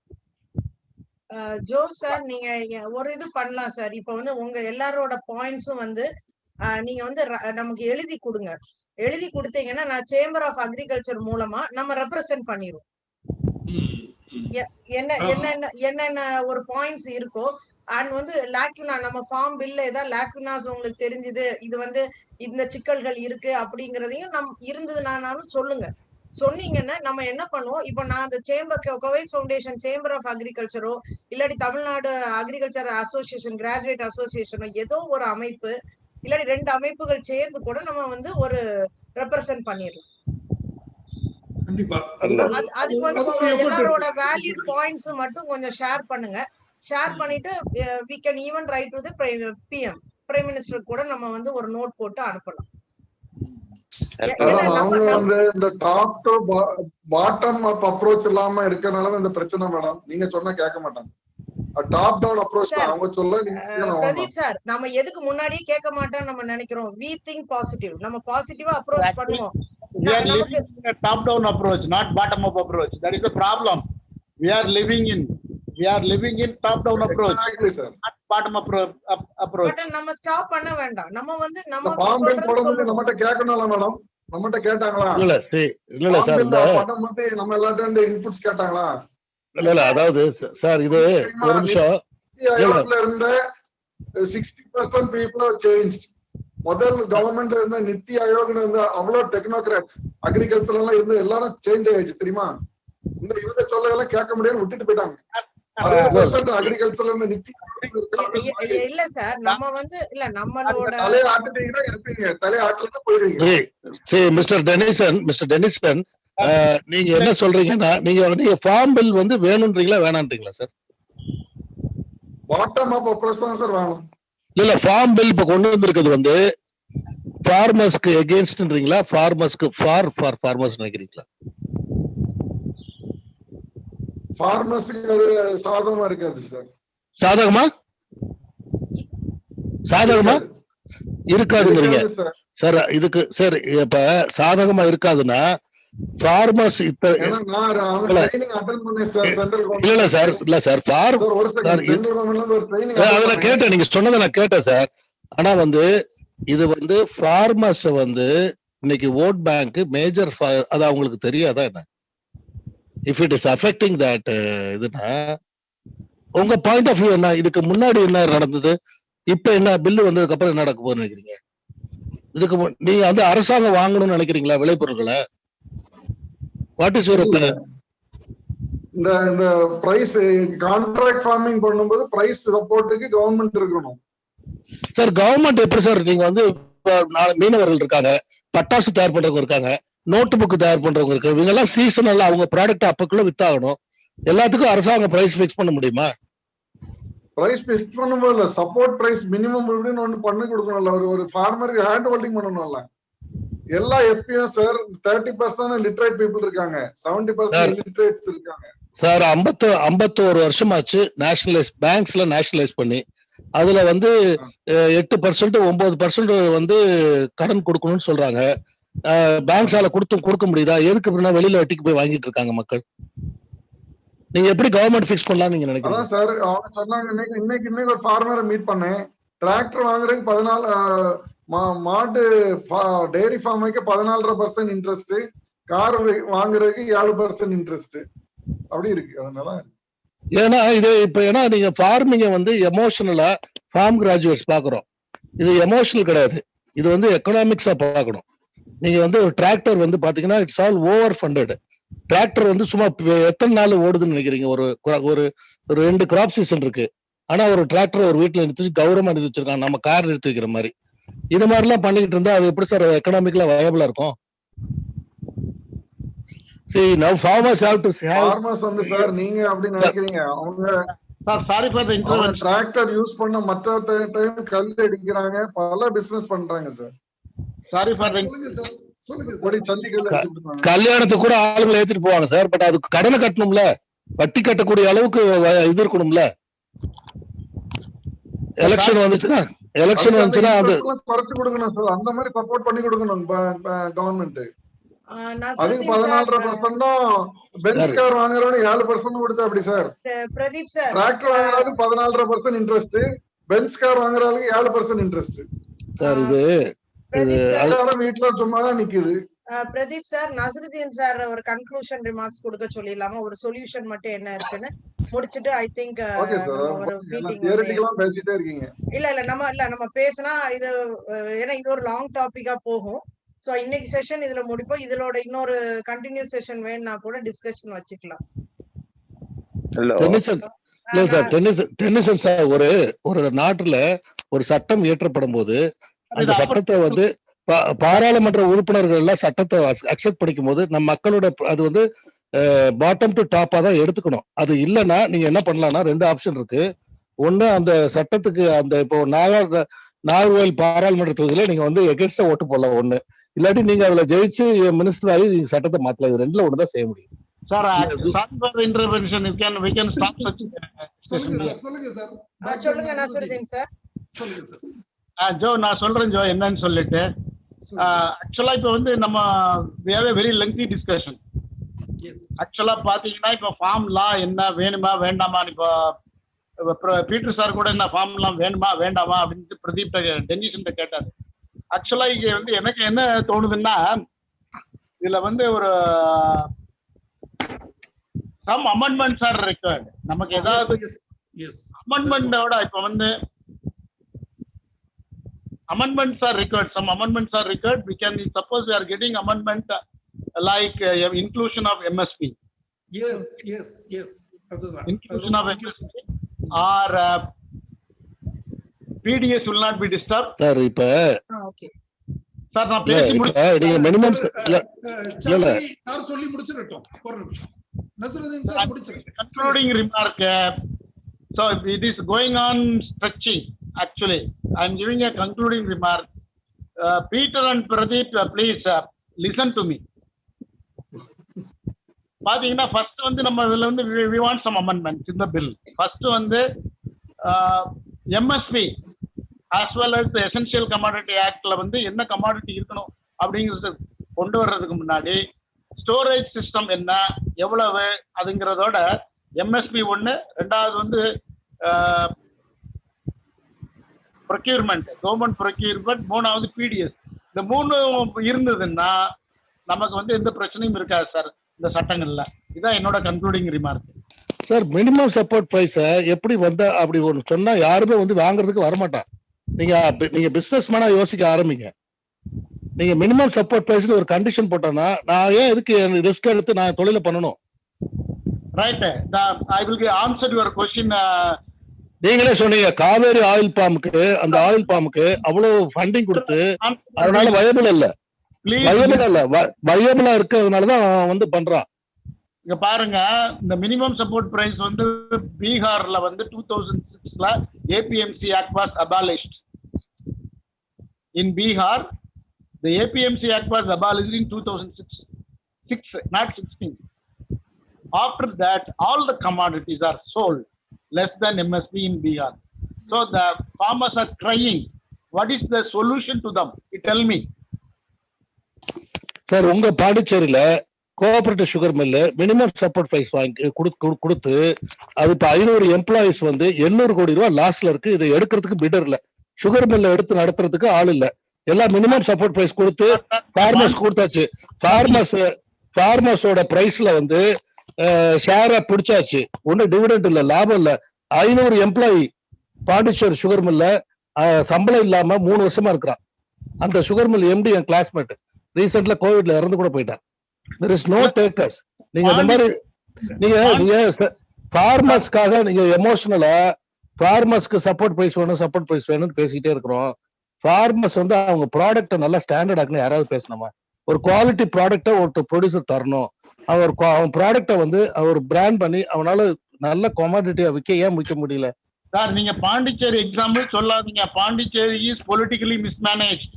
இல்ல, அது உங்களுக்கு தெரிஞ்சனால சொன்ன சார். எல்லா ஊர்லயும் கோஆபரேட்டிவ் சுகர் மில் சார் இதான் மினிமம் சப்போர்ட் பிரைஸ் வச்சுக்கிட்டுமே அரசாங்க பணத்தோட ஆரம்பிக்கப்பட்ட மினிமம் சப்போர்ட் பிரைஸ்ல இருக்கக்கூடிய எல்லா தொழிலும் நசிந்து போயிருக்கிறது.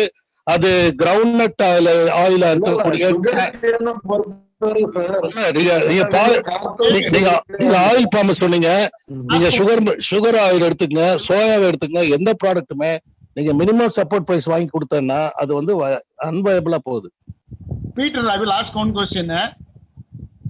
Who will provide food to you?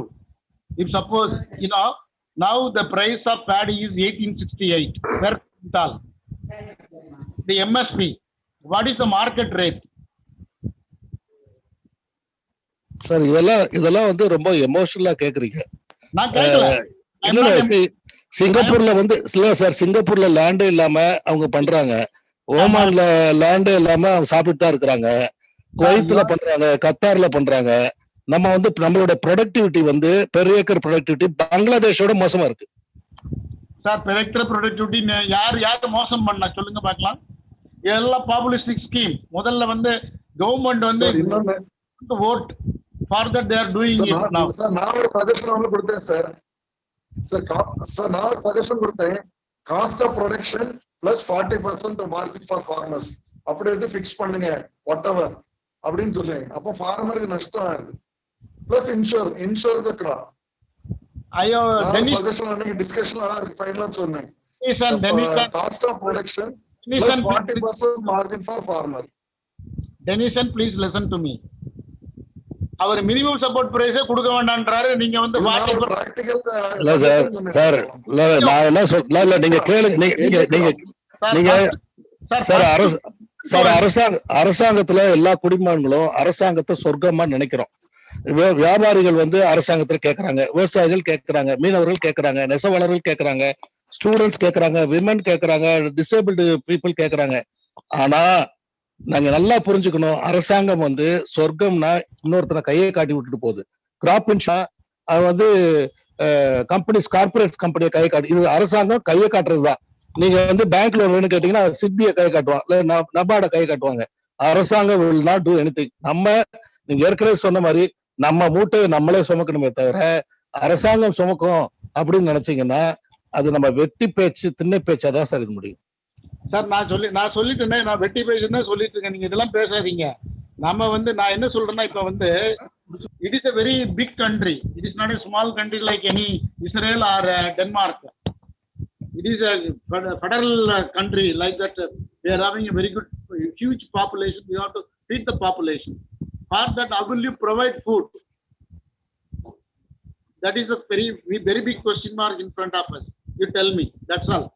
Now, Joe, we can wound the session. Yes. Sir, இதுவரை நம்ம பேசுனது ஓரளவுக்கு நாம ஒரு கருத்து நமக்கு வந்து இப்போ இந்த ஃபார்ம் ஆக்ட பத்தி நாம தெரிஞ்சுக்கிட்டாச்சு. அதுல உள்ள ப்ரோஸ் அண்ட் கான்ஸ் ஓரளவுக்கு நம்ம ஃபீல் பண்ணி இருக்கிறோம். இன்னும் முழுசா நாம இன்டராக்ட் பண்ணி முடியலனாலும் ஓரளவு நம்ம we have learned, we have studied அந்த ஃபார்ம் ஆக்ட்ல உள்ள இம்ப்ளிகேஷன்ஸ் ஓரளவு தெரிஞ்சுக்கிட்டோம். சோ இப்போ டைம் ஆயிடுச்சு, ஒரு 8:45 மணி ஆயிடுச்சு. So we'll wind up the show today and another day டோட்டலா இன்டராக்டிவா நாம வச்சிக்கலாம். So இன்னைக்கு we will wind up the show. So I'm very much thankful for நம்ம டாக்டர் நசருதீன் அவர்களுக்கு நமது குழுவின் சார்பில் எனது நன்றியை தெரிவித்துக் கொள்கிறேன். அவங்க நேரத்தை, பணி சுமை இதெல்லாம் பொருள்படுத்தாம அவங்க வேல்யூபிள் டைம் நம்ம கூட ஸ்பெண்ட் பண்ணி நல்லபடியா அந்த ஆக்ட்ஸ பத்தி விளக்கம் சொன்னது மட்டும் இல்லாம நம்ம இன்டராக்ஷன்ஸுக்கும் பொறுமையா பதில் சொன்னாங்க. I am thankful for him. Thank you sir. அடுத்ததாக thank you very much sir. Thank you. நமது நண்பர் NV நாராயணமூர்த்தி அண்ணன் அவர் வந்து நம்ம கோஅட்மின், நம்ம குழுவில் கோஅட்மினா இருக்காங்க. சோ அவங்க தான் இந்த மீட்டுக்கு ஏற்பாடு பண்ணி கொடுத்தாங்க. சோ அவங்களுக்கு நமது அவர் என்னோட மாப்பிள்ளை. So I am very much thankful to Mr. NV Narayanamurthy Annan, and I am thankful to Mrs. Surya Narmada for providing this platform, wonderful platform. அவங்க நல்ல இன்டராக்ஷனும் பண்ணாங்க. Already she is doing a lot of business. So அவங்க வந்து இந்த business அவங்க ஏற்கனவே பண்ணிட்டு இருக்காங்க. I am thankful for Shanti Sivakumar. So she is also a good worker, not only good worker, she is also doing this organic business. So அவங்களுக்கும் என்னுடைய நன்றியை தெரிவித்துக் கொள்கிறேன். பீட்டர் சார்லி எனது அருமை சகோதரர் தம்பி. சோ பீட்டர் சார்லி எப்பவுமே இந்த இன்டராக்ஷன்ஸ் வந்து ரொம்ப ஃபண்டாஸ்டிக்கா இருக்கும். நம்ம எதிர்பார்க்காத யுக்திகள்லாம் அவரு பிரசன்ட் பண்ணுவாரு. சோ இன்றைக்கும் அவர் நல்லபடியாக நிறைய கருத்துக்களை சொன்னாங்க. சோ அவருக்கும் நமது குழுவின் சார்பில் நன்றியை தெரிவித்துக் கொள்கிறேன். மேலும் என்னுடைய இப்போ நிறைய பேர் குரூப் இப்போ மீட்டை விட்டு வெளியே போயிட்டாங்க. நம்ம கூட இன்டராக்ட் பண்ணவங்களுக்கும் இந்த கருத்துக்களை கேட்டு அறிந்து கொண்டவங்களுக்கும் எல்லாருக்குமே இந்த குழுவின் சார்பில் எனது நன்றியை தெரிவித்துக் கொள்கிறேன். மீண்டும் ஒரு வாய்ப்பில் நாம் மீண்டும் இணையலாம். நன்றி, வணக்கம். நன்றி சார். ஓகே சார், நான் மீட்டிங் எண்ட் பண்றேன். நசருதீன் சார் நல்லா இருந்தது. எங்களுக்கு கொஞ்சம் ஒரு தெளிவான பிக்சரும் கிடைச்சது. அந்த இன்டராக்ஷன்ல இன்னும் கொஞ்சம் தெளிவுகள் கிடைச்சிருக்கு. நம்ம இன்னும் எங்க ஃப்ளா இருக்கு, எதை பேச முடியும் அப்படிங்கறதும் தெரிஞ்சிருக்கு. ஓகே சார், நான் மீட்டிங் எண்ட் பண்ணிடலாமா? எண்ட் பண்ணிடலாம். ஓகே.